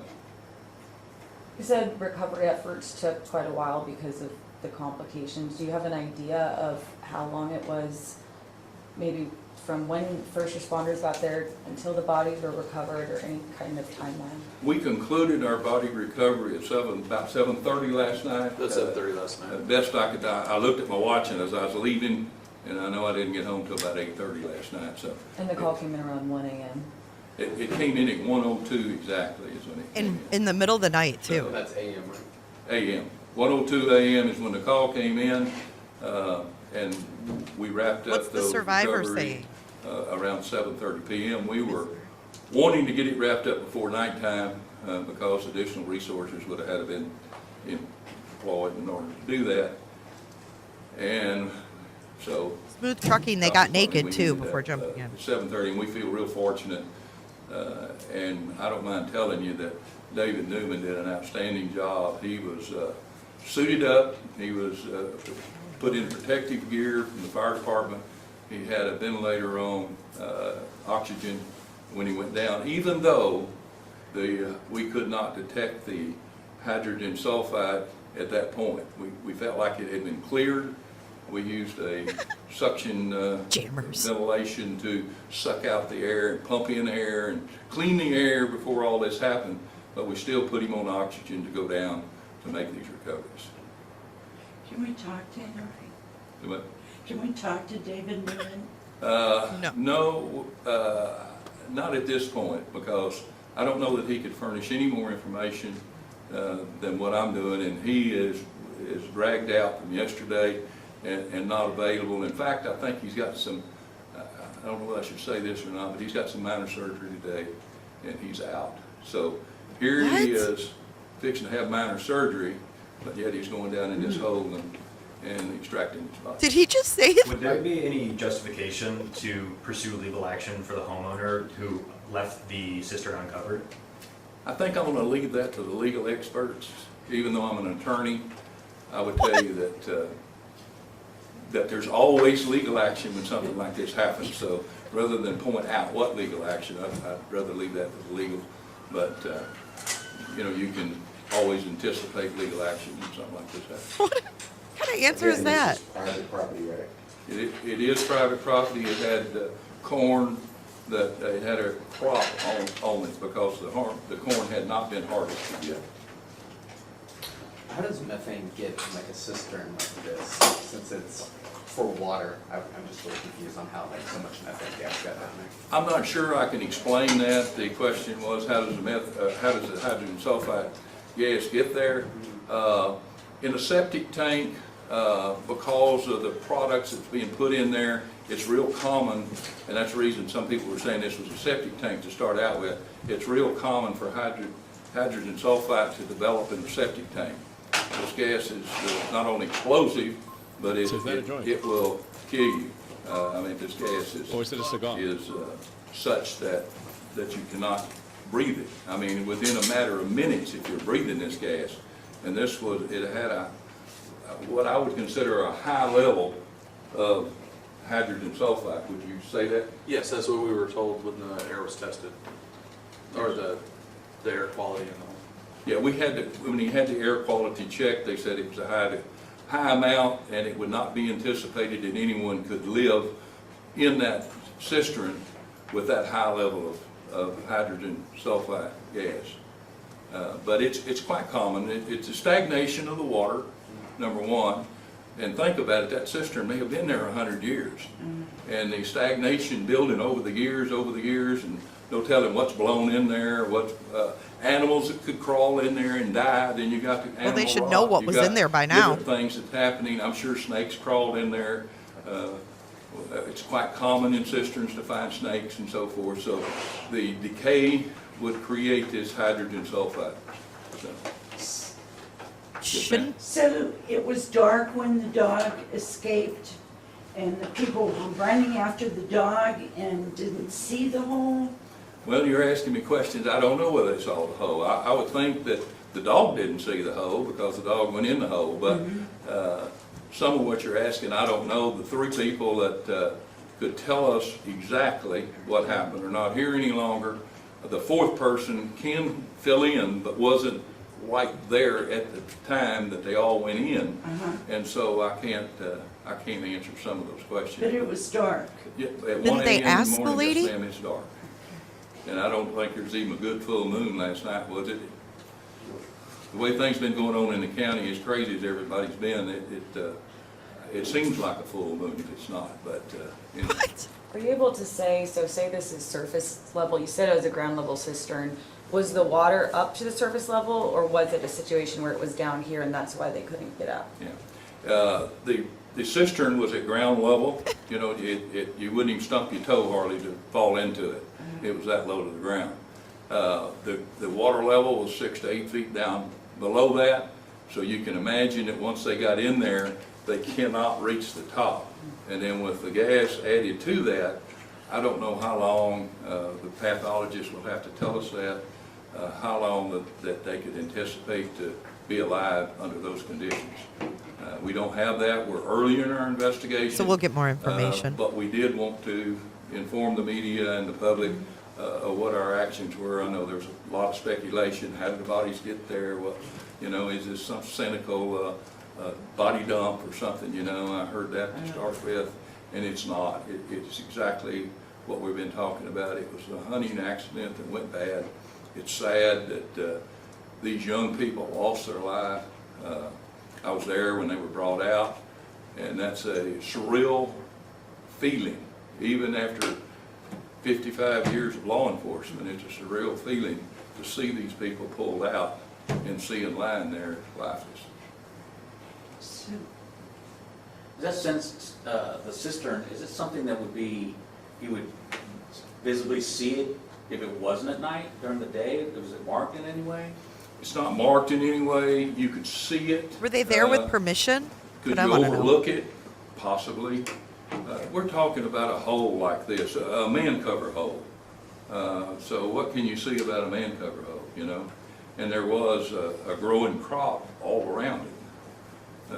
It's in the dying stages of the crop, but it was there. And of course, Grady when we got Judd there, would there have was a lot had of trampling pictures. and so forth already done by the first Grady responders. Judd would have had pictures of the cistern. But you get the point. We don't need him to ramble on and on and on. But you get the picture. Very weird things, man. There's just so much weird shit going on. Those gases would have probably made them, pass out pretty quickly. But then why would you continue jumping in? Like, why would more and more people continue jumping in knowing they jumped in, they're not responsive? It's just crazy. But I guess we never know what we'll do in a situation like that, right? All right. I love Grady. I know it. I know it. Let's see. Our next story here.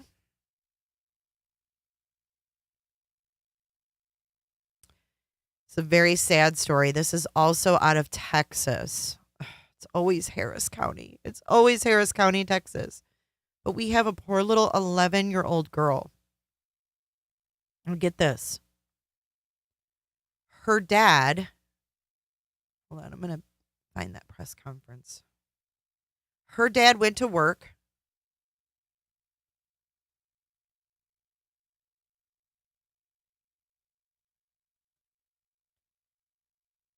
And about 30 minutes later, she texted him.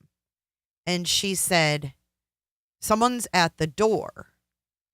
And then she no longer responded to her dad. Her dad sent some friends or family over to check on him or on her. They walked through the house. They couldn't find her. And then the father came home and he was the one to find her. So this is the press conference. They have no suspects. The dad's alibi checked out. He was at work. So dad's not a suspect. And mom is in, I think it's Guatemala. They're from Guatemala. Mom is still back in Guatemala, but dad went to work. Like I said, she said someone's at the door. And then no one heard from her again.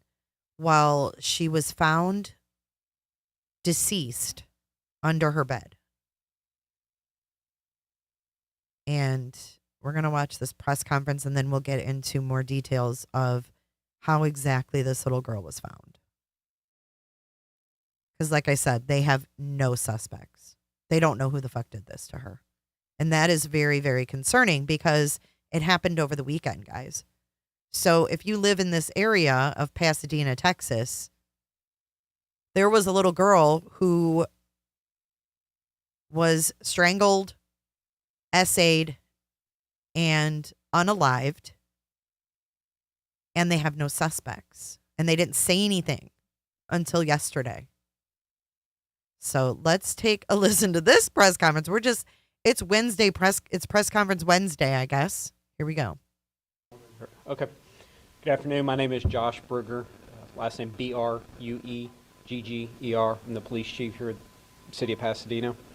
Here to talk about a capital murder case we had over the weekend. This past Saturday at about 3:07 p.m., our officers were dispatched to an apartment complex at 1004 Main, apartment number 24. Our dispatcher originally received a call of a 11-year-old not breathing. Our officers as well as paramedics responded to the scene. The 11-year-old victim was pronounced deceased at the scene by paramedics. We immediately began an investigation involving our detectives. The case has since been ruled a homicide. The 11-year-old was her death as a result of strangulation, and the investigation also revealed that she was sexually assaulted. The victim and her father are both from Guatemala, and they're the only two people that live there at the apartment. On Saturday, her father left for work at about 9:45 a.m., and shortly after leaving, shortly after 10 a.m., he received communication from his daughter that there was an unknown person or an unidentified person knocking at the front door. That was the last communication he had with his daughter. A little later, he asked some family members that also live in the complex to go check on his daughter because he hadn't heard from her. An aunt and an uncle went into the apartment. They did a cursory check and were unable to locate her. And about just after 3 o'clock, when her father got home from work, he found her body concealed underneath the bed in the bedroom. At this point, the father's alibi checks out, so he is, at this point, at least not a suspect in this investigation. Thank you, Teresa. the victim and her father have lived in that apartment for about 3 months. And with any type of investigation like this, there's quite a bit of digital evidence that we're going through as well as physical evidence. And that we have to process. At this point, we do not have a suspect, but obviously this case is very important to us. Anytime you have a death of a, especially a child, one that's been sexually assaulted, very brutal, and obviously it's also taken a toll on our officers that were out there and made the scene. So I'll take any questions that we have right now. Do you have a criminal profile, someone that you might be looking for, any sort of... I wish they'd give reporters mics. But when you look at the type of crime, right, it could possibly go certain. Right, we're not there yet. We don't have any other crimes like this, but obviously it's a concern because clearly a very, very violent crime. Fortunately, this isn't something that's common. It was only the dad and the daughter living, no one else? That's correct. As I understand it, the mother is still in Guatemala. Were they seeking asylum, or do you know how they came? I do not know their legal status right now. As far as our investigation, that's the least of our concerns at this point.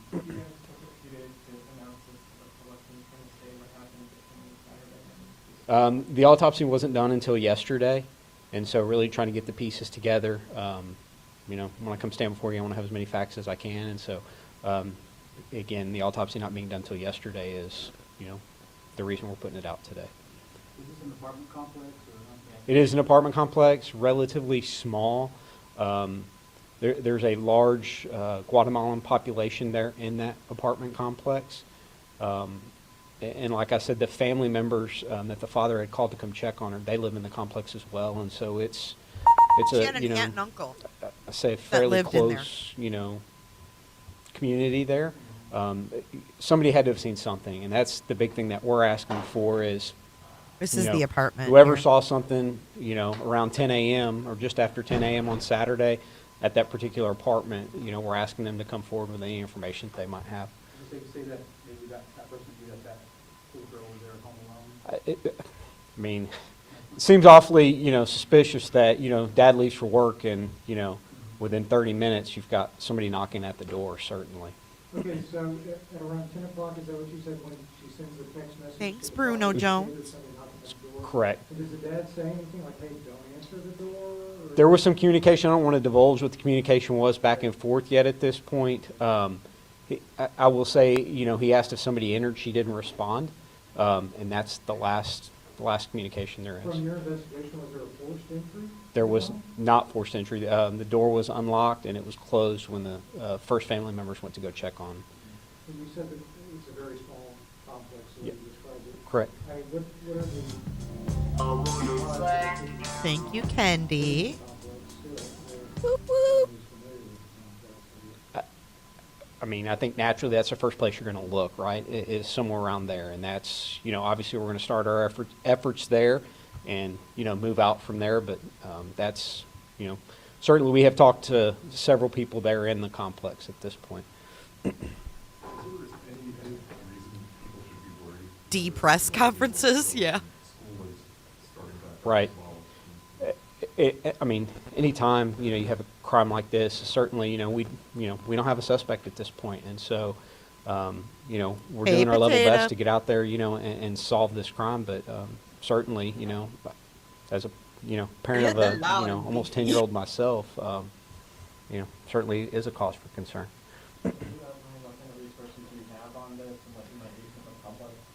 The big thing we need from the public is anybody that they may have seen around that apartment around that time. We've reached out to some of our federal partners, again, because, you have a large Guatemalan population, and so trying to, do research on, different people living there in the complex. And so we have our federal partners that are working with us as well, as well as our investigators, our crime scene unit, the medical examiner's office. I bet you that there's people that are not here legally, and that's why they're not getting any tips. Because it sounds to me like someone knew Dad's schedule. But Cheryl, you have a great point. She said he waited until he got home from work. He didn't just leave work. maybe he couldn't leave work. I don't know what he does for a living. I'm not sure, but we have another video where the dad talks. So let's see if this guy has anything more important to say, and then we'll go over to the dad. You know, everybody is working together on this to, you know, try to bring it to a resolution as quick as we can. Were there any security cameras in the complex nearby? Security cameras didn't work. So there are security cameras in the complex. Unreal. We don't know if they're operational. We've got the Turns out equipment they at this didn't. point, but I think there was concern with the last storm that they potentially didn't actually record, which is part of the digital evidence that we have that we're trying to process. Nothing out of the ordinary. I mean, like I said, it's a relatively small complex, and honestly, it's a pretty quiet complex.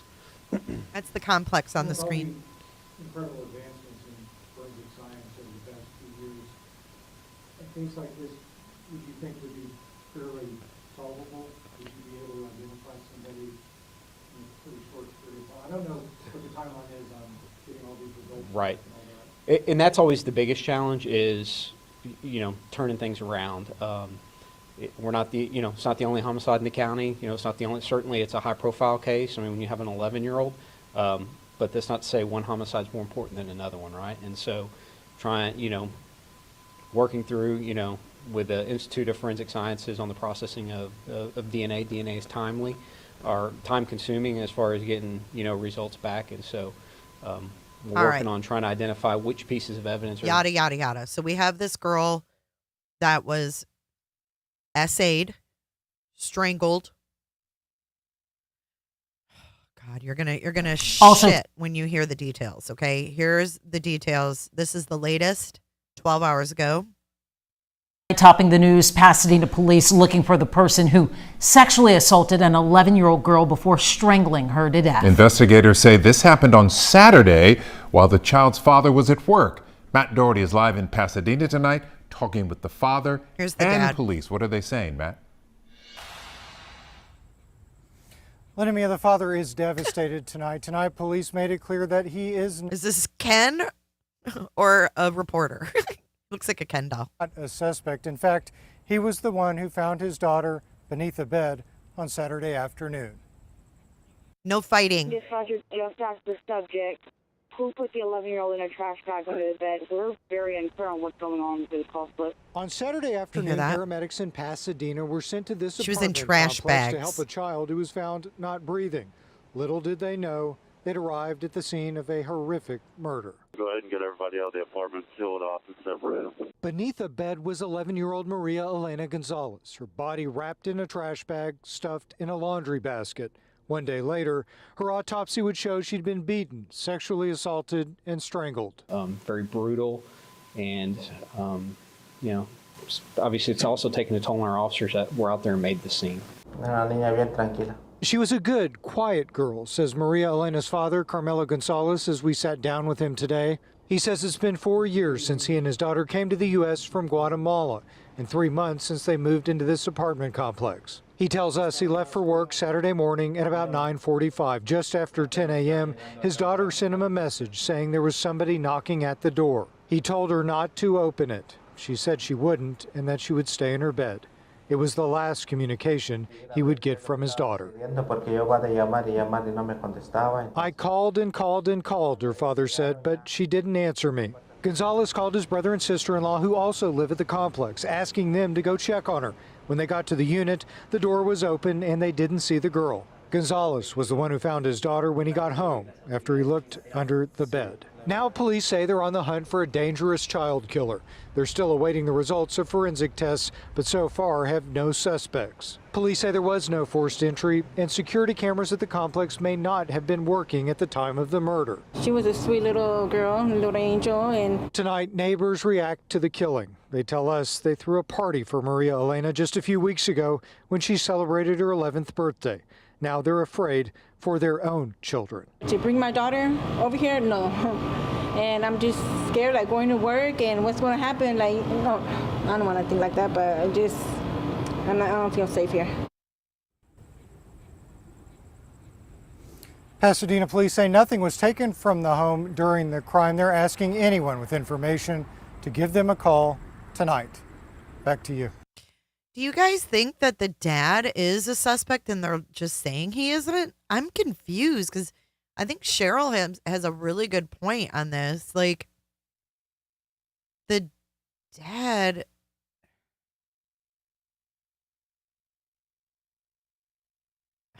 I don't know. He left at 9:45 in the morning.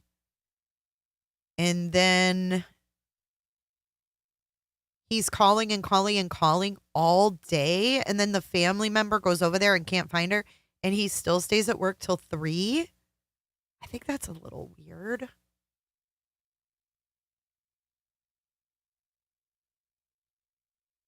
Hey, Smooth, I really enjoy your smart ass comments, but they're kind of crossing the line. They're teetering on a little bit of disrespect. So if you could just reel that in a little bit. I do enjoy your commentary, but some of your comments are just a little bit crossing that line. I'm being a little bit disrespectful. She was found in like a laundry basket, though, and garbage bags. What do police know about the suspect? Well, police say the girl's dad left for work at around 9:30 Saturday morning. 30 minutes later, we're told the girl texted her dad saying someone was at the door. He said not to answer, and that was the last time anyone heard from her. Now, I do want to warn you, some of the details about this story are hard to hear. The girl's dad tells us he called family members to check on her when she stopped replying to calls and texts. They went by and said the door was unlocked, but Maria Elena Gonzalez wasn't inside. It wasn't until he came home from work, we're told, he found his daughter under the bed, wrapped in a trash bag and stuffed in a laundry hamper. Police say she was beaten and sexually assaulted. Very brutal, and who's gonna do obviously that? It's also taking a toll on our officers that were out there and made the scene. In a garbage bag. In a garbage bag and stuffed in a laundry basket and then shoved under the bed? What laundry basket fits under beds? Anyways. Wrapped in a trash bag and stuffed in a laundry hamper. Police say she was beaten and sexually assaulted. Wait. A laundry hamper? How does a hamper fit under a bed? Am I missing something here? Yeah, like I wonder if he went straight to bed, kind of like how John Ramsey went straight to the basement room where little John Bonet was. Wasn't inside. It wasn't until he came home from work, we're told, he found his daughter under the bed, wrapped in a trash bag and stuffed in a laundry hamper. Police say she was... Is a perpetrator really going to wrap her in a garbage bag and preserve evidence? And then how does a laundry hamper fit under a bed? But we're talking about an 11-year-old girl's body. It can't be that small. How do you fit an 11-year-old's body in a small basket that would fit under the bed? Maybe one of those tall hampers placed on its side on the floor? Maybe. A hamper. So someone came to the door, broke in, then went and looked for garbage bags to put her in? I'm not buying it. I'm not buying that a perp who didn't know her, because she said, the dad said, she said a stranger was at the door. A stranger. A stranger is going to come in and look for the fucking garbage bags to wrap her in a bag? That doesn't make sense. Under the sink, smooth trucking. But who's okay? I'm gonna like beat this girl, strangle her, SA her, and then I'm gonna go look for a garbage bag and sift around their house. I don't understand. Oh, the ones that can be squished down, says Jammers. It's just really weird, isn't it? She said a stranger was knocking. That's what I'm saying. Shining white light. You're on the same page as me. Did he use her phone? Did he go off on her? Use her phone? Why was her mom still in Guatemala after 4 years? Did he take his daughter and leave? Did he escape Guatemala? And was her mother looking for her? We don't know. Think about it. Why for 4 years would her mother be in Guatemala while her dad is here? And they said in another report that they lived in Florida, Texas, and some other state. So did he grab the girl and take her? We don't know. We don't know if he's been doing things to her and if she was going to talk. I don't know. Seems a little odd to me. Something just doesn't seem right about this. You're being a Karen.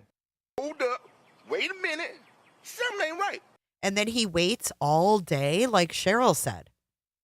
Your kid isn't answering the phone at 10 a.m. or 10:30 after a stranger was at the door. You told her not to answer it. Now she's not answering calls or texts.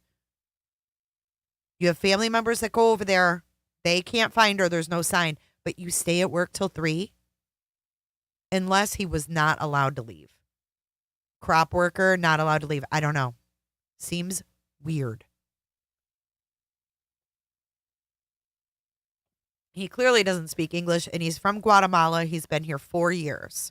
But mom is still back in Guatemala. Yeah, Angie, it is weird. Let's listen to this again. Because something ain't right. Well, police say the girl's dad left for work at around 9:30 Saturday morning. 30 minutes later, we're told the girl texted her dad saying someone was at the door. He said not to answer, and that was the last time anyone heard from her. Now, I do want to warn you, some of the details about this story are hard to hear. The girl's dad tells us he called family members to check on her when she stopped replying to calls and texts. They went by and said the door was unlocked, but Maria Elena Gonzalez wasn't inside. It wasn't until he came home from work, we're told, he found his daughter under the bed, wrapped in a trash bag and stuffed in a laundry hamper. Police say she was beaten and sexually assaulted. Very brutal, and obviously it's also taken a toll on our officers that were out there and made the scene. Maria Elena Gonzalez came to the U.S. with her dad from Guatemala 4 years ago. Her mother is still there. Police say the father is not a suspect. So now they're trying to figure out who murdered an 11-year-old girl. Investigators are waiting on the results of forensic tests this morning. Now, the apartment complex is small, and police say security cameras were not working that morning. So now they're hoping that anyone who may have seen something at around 10 a.m. Saturday morning will call and let Pasadena police know.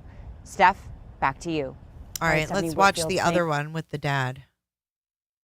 Also tonight, beneath a bed on Saturday afternoon.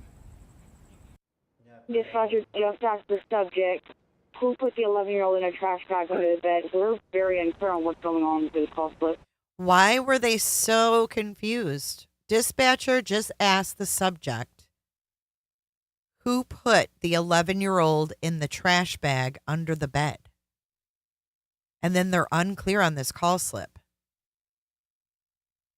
I don't know. What are they saying, Matt?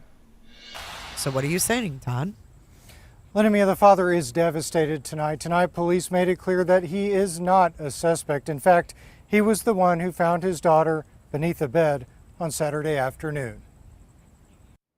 Dispatcher just asked the subject who put the 11-year-old in a trash bag under the bed. We're very unclear on what's going on with this call split. On Saturday afternoon, paramedics in Pasadena were sent to this apartment complex to help a child who was found not breathing. Little did they know, they'd arrived at the scene of a horrific murder. Go ahead and get everybody out of the apartment, seal it off, and separate them. Beneath a bed was 11-year-old Maria Elena Gonzalez, her body wrapped in a trash bag, stuffed in a laundry basket. One day later, her autopsy would show she'd been... Okay, I don't like this either. How many people were in the apartment? Because now it's like, Of course, they're going to be able to tell maybe from the DNA, from her being SA'd, whose DNA that is. But if it's an illegal, they're not going to find out. Apartment sealed off except for him. So it sounds like there was a bunch of people in the apartment touching shit. God knows what that evidence looks like now, right? Yeah, I don't know. Mike Sanner, what does that mean? What does that mean about this? We're confused on this call slip. What does that mean? What's a call slip? I think you're right, Smooth Trucker. I think it might be something like that. It's just too weird. I mean, if your family can't find your kid, your child is not answering her phone. She said someone was at the door that she didn't know. You instructed her not to open it, and then you stay at work all day?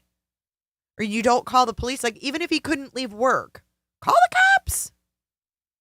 But then again, they might be illegal. So this might just be the world they live in. I don't know. But 30 minutes after the dad leaves. So these are the cops talking, and they're confused by the dispatcher's notes, is what they're saying. I wonder how many people were in the apartment. I wonder if so many neighbors just came in there. All right, here we go. Let's listen again. Devastated tonight. Tonight, police made it clear that he is not a suspect. In fact, he was the one who found his daughter beneath a bed on Saturday afternoon. Dispatcher just asked the subject who put the 11-year-old in a trash bag under the bed. We're very unclear on what's going on with the call split. On Saturday afternoon, paramedics in Pasadena were sent to this apartment complex to help a child who was found not breathing. Okay, so the initial call, that's where the confusion came in. The initial call was for a child not breathing. And then the dispatcher's talking about a child in a garbage bag. So they were like, what's going on? So I think they were going there with like expecting to perform life-saving measures. And then there was some confusion. Little did they know they'd arrived at the scene of a horrific murder. Go ahead and get everybody out of the apartment sealed off except for him. Beneath a bed was 11-year-old Maria Elena Gonzalez, her body wrapped in a trash bag, stuffed in a laundry basket. One day later, her autopsy would show she'd been beaten, sexually assaulted, and strangled. Very brutal, and, obviously it's also taken a toll on our officers that were out there and made the scene. She was a good, quiet girl, says Maria Elena's father, Carmelo Gonzalez, as we sat down with him today. He says it's been 4 years since he and his daughter came to the U.S. from Guatemala, and 3 months since they moved into this apartment complex. He tells us he left for work Saturday morning at about 9:45. Just after 10 a.m., his daughter sent him a message saying, Okay, we can't let him off the hook because we can't understand his language, because I don't speak Spanish, but let's watch his body language. Okay, let's do a little test. Let's slow it down and let's just watch his body language, because I don't understand Spanish.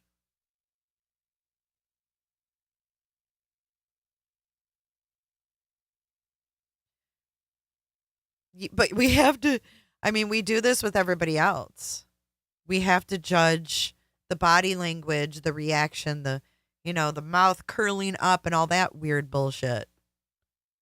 Because you just never know. I just can't believe that no one saw a thing in this complex. It seems like there would have been someone outside.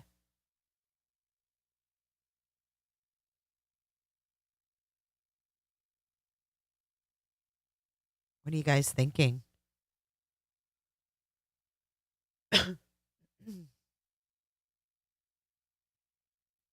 Yeah, it would, Smooth Trucking. Okay, Diana, because, not speaking the language, it's hard, because their body language might be a little bit different when they speak their dialect and stuff.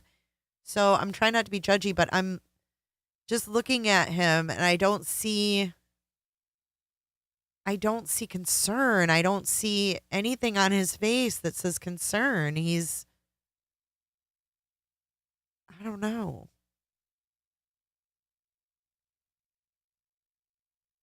I hate to judge him, but you can't help when he's the last one to see her. And it just doesn't sound right. You think he looks sad, Teresa? Shocked? Diana thinks it was someone who knew the father's work pattern. I mean, shock. You can't ever judge someone when they're in shock because you just don't know how someone's going to act, you know? I guess we have to wait for the autopsy results and what the pathologist says, right?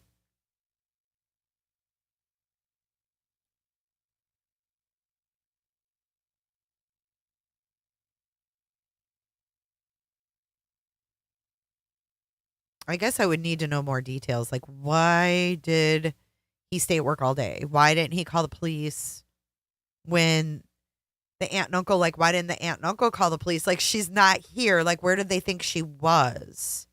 She's not answering her phone. She's not,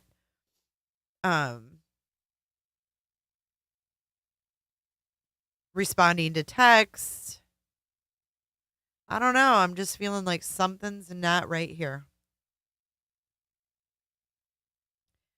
Mike Sanner, if time of death is longer than when the dad left, he could become a suspect real quick. I wonder how tight the alibi of work.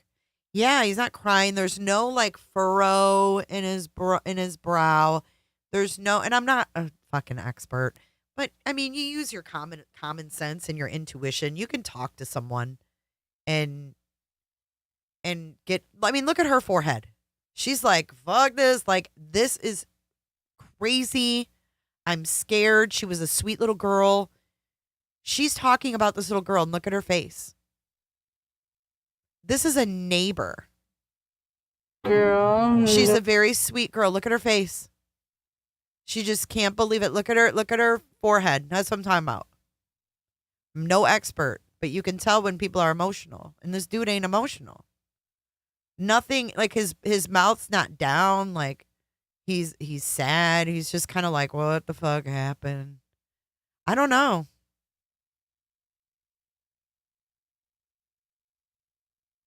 Like, he has no expression.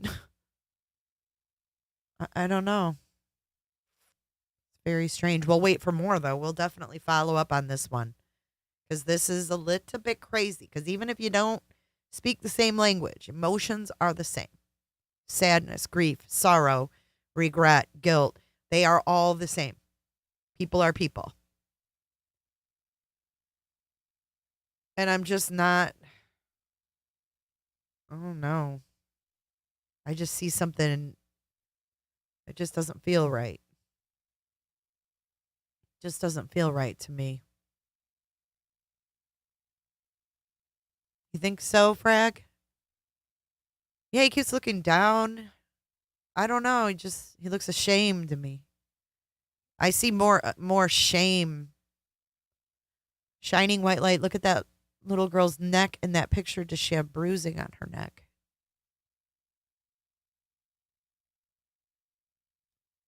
That's true, Smooth Trucking.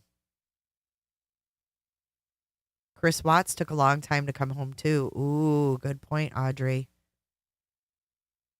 Audra? Are you Audra D? You changed it to Audrey D? Audra D? Sorry. All right, hold on. Let's see. They're going to show that picture again. It's very sad.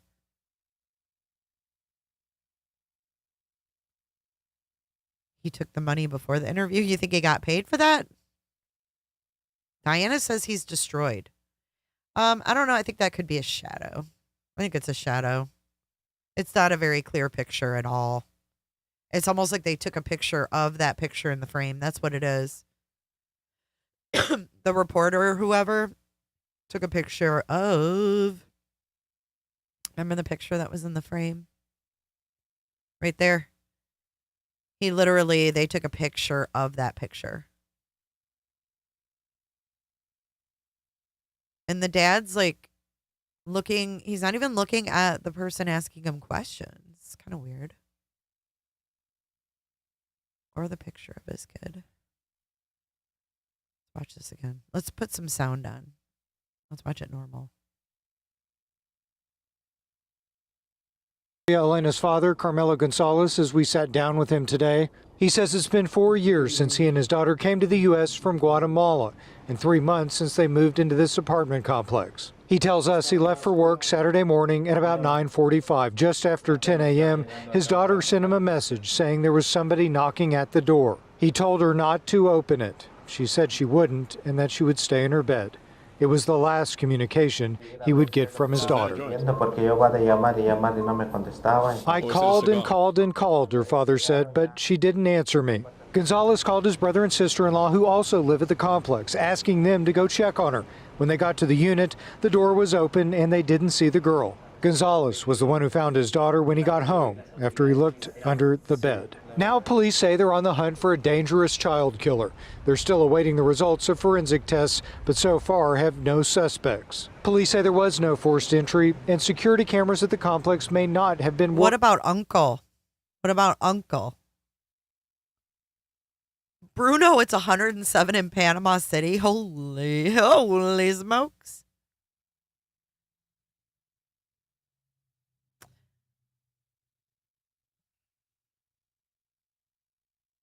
Cheryl T. If it was German, if he spoke German.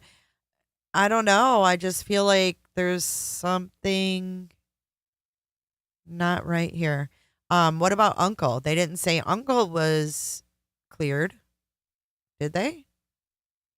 Aunt and Uncle came over to check on the little girl. Couldn't find her.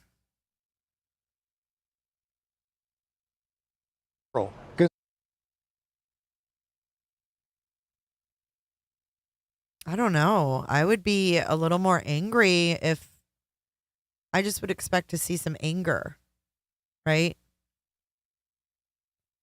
He told her to stay in bed. Yeah, that is weird. I'll just stay in my bed. What? There was some funky shit going on here. Something. Exactly, smooth trucking. And the fact that the uncle didn't look under the bed. You would check if kids were missing. You would definitely check under a bed or in a closet.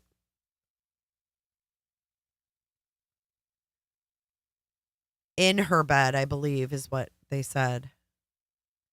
Sold Out says my vote is on maintenance.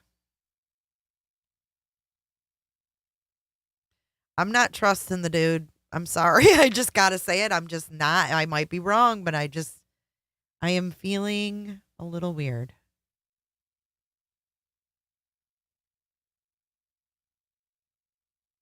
Yeah, we don't know a whole lot of details on this yet. I don't know, guys. I get a weird feeling. Why didn't the aunt and uncle call the cops? Right. Hey, Charnel, what's happening? Teresa, 1 month anniversary. Celebrate. Speaking of celebrating, we have 2 birthdays to celebrate. Number 1 is our moderator, Angie B. Angie B. Happiest of birthdays. Who is our other birthday in the house? Make yourself known if you have a birthday, because we're going to celebrate motherfucking birthdays right now, because it is Wednesday hump day. We have a premiere at 3 p.m. Are you excited? The next Howard Blum release, 3 p.m., right? Today, I think. Yes. And then we're live tomorrow and Friday. Holy hell. What is going on here? Joe Friday says someone had a key.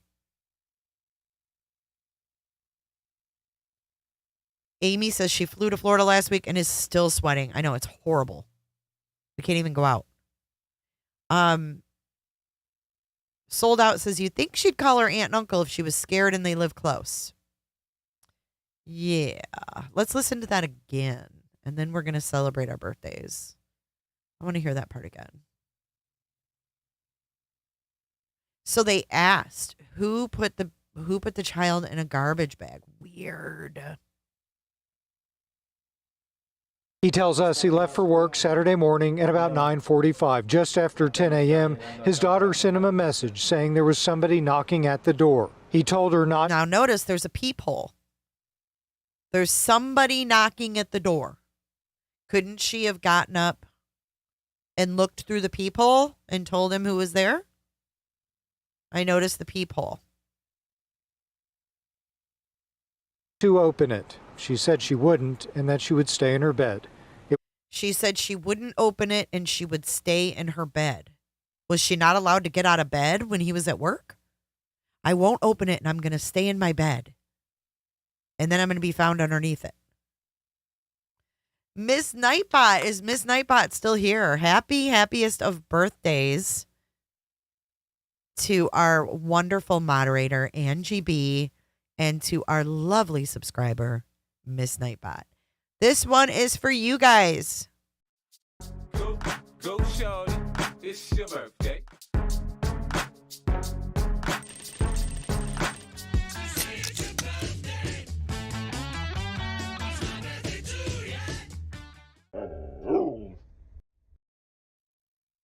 Happy birthday, girls. I hope you guys have a great day. Cheryl T says, this is not the face of surprised and grieving father, in my opinion. Oh, could she see through the peephole? Well, I mean, if she couldn't reach it, she could have gotten a chair or something to stand on to look through the peephole, right? Love celebrating our birthdays. Angie B's is Friday. Hello, Feminem. Welcome. Welcome. If she was scared, I don't think an 11-year-old would be looking out the peephole, but why would she automatically be scared? Like, what made her be scared because someone was knocking on the door? So she texts Dad, and she's like, someone's knocking on the door. And then he texts back, don't answer it. And then she texts back, okay, I'll just stay in my bed. And then she doesn't respond after that. That's the last he hears from her. He says he calls and calls and calls. She doesn't answer, and that'll prove in the digital evidence. They'll be able to look at their phone records or whatever they have. And then he says, I phoned up my brother and sister-in-law, and they went over to look for her.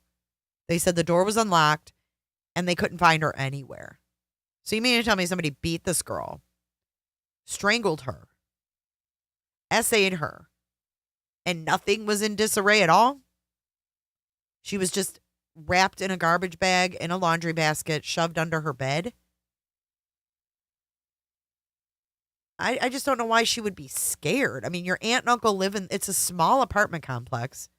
It's not a scary place as far as we know. It's all people that are from Guatemala. They're Guatemalan refugees. Why would she automatically be scared?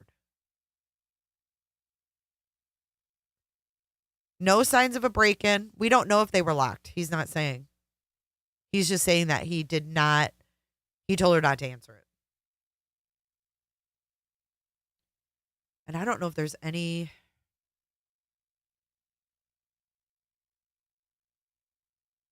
other interviews. Let's see.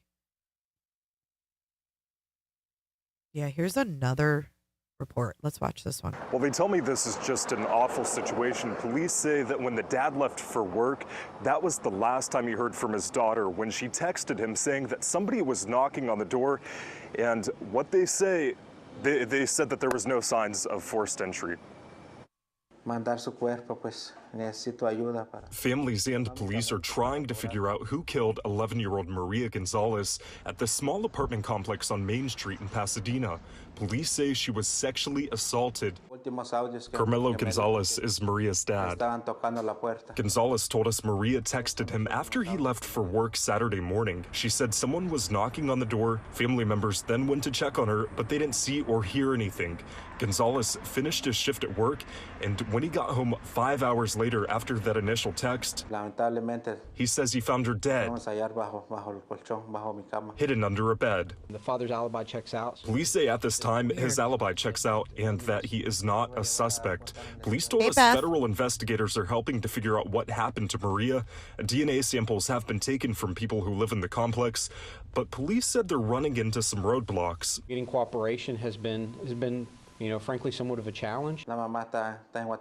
Gonzalez told us Maria's mom was in Guatemala when this happened. He says he doesn't understand how someone could do something this awful. He told us he is not going to rest until he figures out exactly what happened. We don't know if they're operational. There were security cameras, but police say it's unclear if they were working at the time. Reporting in Pasadena, Giovanni Ligi, ABC 13 Eyewitness News. We also want to keep Maria's photo up for a moment here. Pasadena police chief says he has a child around her age and he's very concerned there are no arrests. As for those cameras at the complex, police say they... She doesn't look happy. She doesn't look like a happy little girl. She looks like a sad little girl to me. A child around her age and he's very concerned there are no arrests. As for those cameras at the complex, police say they may have been damaged in the storm a few months ago, but he says detectives are going through a mountain of digital evidence. A mountain of digital evidence. From what? Her home? Here's another little clip. Investigators say that Maria Gonzalez's father found her under a bed after he came home from work. The cause of death is strangulation. Police are holding a news conference, and we will update you on this story on air. There's just not a whole lot of... Now to a developing story out of Pasadena. Police say they are looking for the person who killed an 11-year-old girl inside her apartment. And we want to warn you, the details in this case are disturbing. Pasadena police say the girl called her father after he left for work Saturday morning. She was home alone. She told him someone she didn't know was knocking at the door. He never heard from the girl again. The father saying he sent family members to check on her, but they couldn't find her. When the father got home at about 3 p.m., he discovered his daughter's body under the bed. She had been strangled and sexually assaulted. Somebody had to have seen something, and that's the big thing that we're asking for is, whoever saw something, around 10 a.m. or just after 10 a.m. on Saturday at that particular apartment, we're asking them to come forward with any information that they might have. The family were told to Guatemala. That's where the girl's mother lives. Police say the apartment complex is a tight-knit community. They are hoping someone will come forward. That's so sad.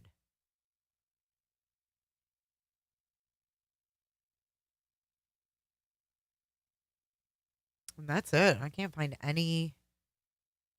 Oh, here's something else. Hold on. 45 minutes ago. See if this has anything new. Families and police are trying to figure out who killed 11-year-old Maria Gonzalez at the small apartment complex on Main Street in Pasadena. Police say she was sexually assaulted. Carmelo Gonzalez is Maria's dad. Gonzalez told us Maria texted him after he left for work Saturday morning. She said someone was knocking on the door. Family members then went to check on her, but they didn't see or hear anything.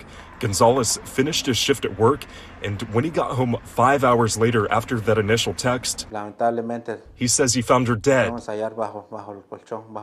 hidden under a bed. The father's alibi checks out. Police say at this time his alibi checks out and that he is not a suspect. Police told us federal investigators are helping to figure out what happened to Maria. DNA samples have been taken from people who live in the complex, but police said they're running into some roadblocks. Getting cooperation has been frankly, somewhat of a challenge. Gonzalez told us Maria's mom was in Guatemala when this happened. He says he doesn't understand how someone could do something this awful. He told us he is not going to rest until he figures out exactly what happened. We don't know if they're operational. There were security cameras, but police say it's unclear if they were working at the time. Diana says that he's pleading for help. See, I can't understand what he's saying, and they just talk over him, and it's like, how do you know what he's saying? Well, they tell me this is just an awful situation. Police say that when the dad left for work, that was the last time he heard from his daughter when she texted him saying that somebody was knocking on the door. And what they say They said that there was no signs of forced entry. Mandar su cuerpo, pues necesito ayuda para. Families and police are trying to figure out who killed 11-year-old Maria Gonzalez at the small apartment complex on Main Street in Pasadena. Police say she was sexually assaulted. Carmelo Gonzalez is Maria's dad. Gonzalez told us Maria texted him after he left for work Saturday morning. She said someone was knocking on the door. Family members then went to check on her, but they didn't see or hear anything. Gonzalez finished his shift at work, and when he got home 5 hours later after that initial text, he says he found her dead, hidden under a bed. The father's alibi checks out. Police say at this time his alibi checks out and that he is not a suspect. Police told us federal investigators are helping to figure out what happened to Maria. DNA samples have been taken from people who live in the complex, strange. but police said they're running DNA has been taken from people in the complex. So I wonder if there are sex offenders in the complex that they may know about. I don't know. This is a really strange story, but we're definitely going to keep on top of that. I want to say that he called them at 1, but I might be wrong on that. Let me see.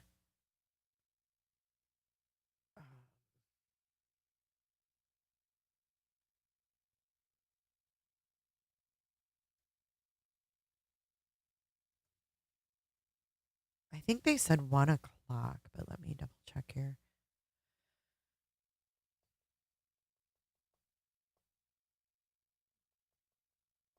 It says they were dispatched to the home just after 3 for a report of a girl not breathing. The victim has been identified as Maria Gonzalez. I can't say her last name. The Harris County Medical Examiner reported Maria died as a result of asphyxia due to strangulation and blunt force head and neck trauma. That's pretty brutal.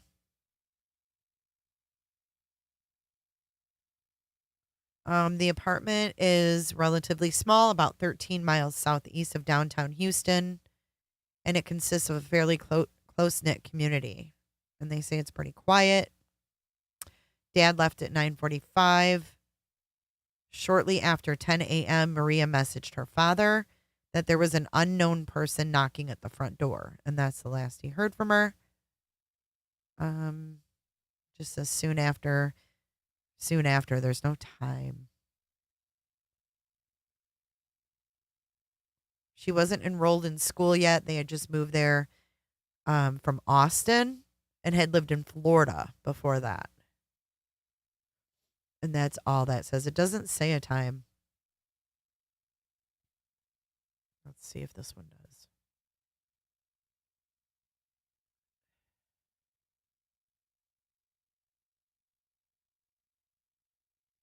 Yeah, it's not saying what time he had them come over. But they want to know whoever saw something just after 10 a.m. on Saturday at that particular apartment. They're asking them to come forward with any information that they may have, and they're not worried about their immigration status. I don't know if people trust that. I'm not sure that I would trust that. But hey, you never know. Well, that wraps up our weekly roundup, guys. Yeah, I mean, kids are back in school. If not already, they will be, right? They will be. So today, what do we have on the agenda? Let's see, shall we? I don't even remember my own agenda at this point. I have so many premieres set up for you guys. There's so much in the works. So we have I was wrong. Tomorrow we have a live at 3:30. We also have a premiere at 3 tomorrow. And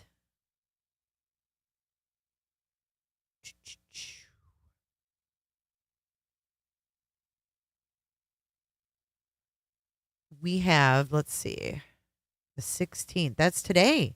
We do have a premiere today, guys. Howard Blum, part 2 of 3 at 3 o'clock today of the part 1 of In the Eyes of a Killer. I know it's so confusing with the parts. The parts. And then I have a special bonus. I've got 2 for you. So we're going to wrap up part 1 today, right? So we're going to wrap up. Okay, we got part 1. Let me unyo that whole thing I just said. Today at 3 p.m. Eastern Standard Time, we have Howard Blum, In the Eyes of a Killer, part 1, part 2 of 3 premiering. And then tomorrow, I'm not making you wait because I've got it done. Tomorrow, you guys get to watch part 3 of 3 of Howard Blum, In the Eyes of a Killer, part 1. Whatever. Just trust me. I'll roll them out in order. So today, 3 p.m. Tomorrow, 3 p.m. And then we're live after that to discuss. We're going to discuss all this, the Blum bombshells, I call them. Yes, there is one today, 3 p.m. 3 p.m. All right, guys. Again, if you're celebrating a happy birthday, have a great day. And you guys, the mods can show you guys where to go watch. Here's the linky poo, actually. I can give it to you right now. This is going to be the live for today. p.m. 3 p.m. All right, guys. There we go. Hit that notification bell and enjoy the rest of your afternoon. I'll see you back at 3 o'clock, guys. Thanks all the supporters. And thank you for everybody who has subscribed and become a member. See you guys soon.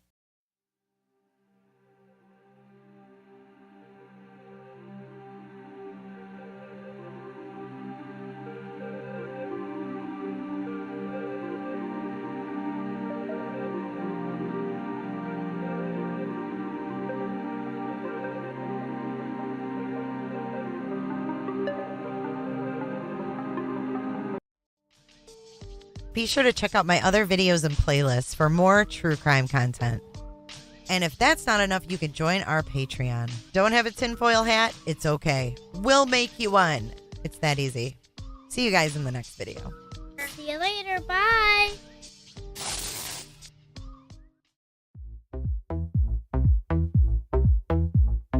I don't give a damn. I don't really care. Pull it down below your chin and aim it at your chin. You talk way too much. I have heard enough about you and your problems. I don't give a damn. I don't give a damn. I don't give a damn. La la la la la. You don't hold account. McNo.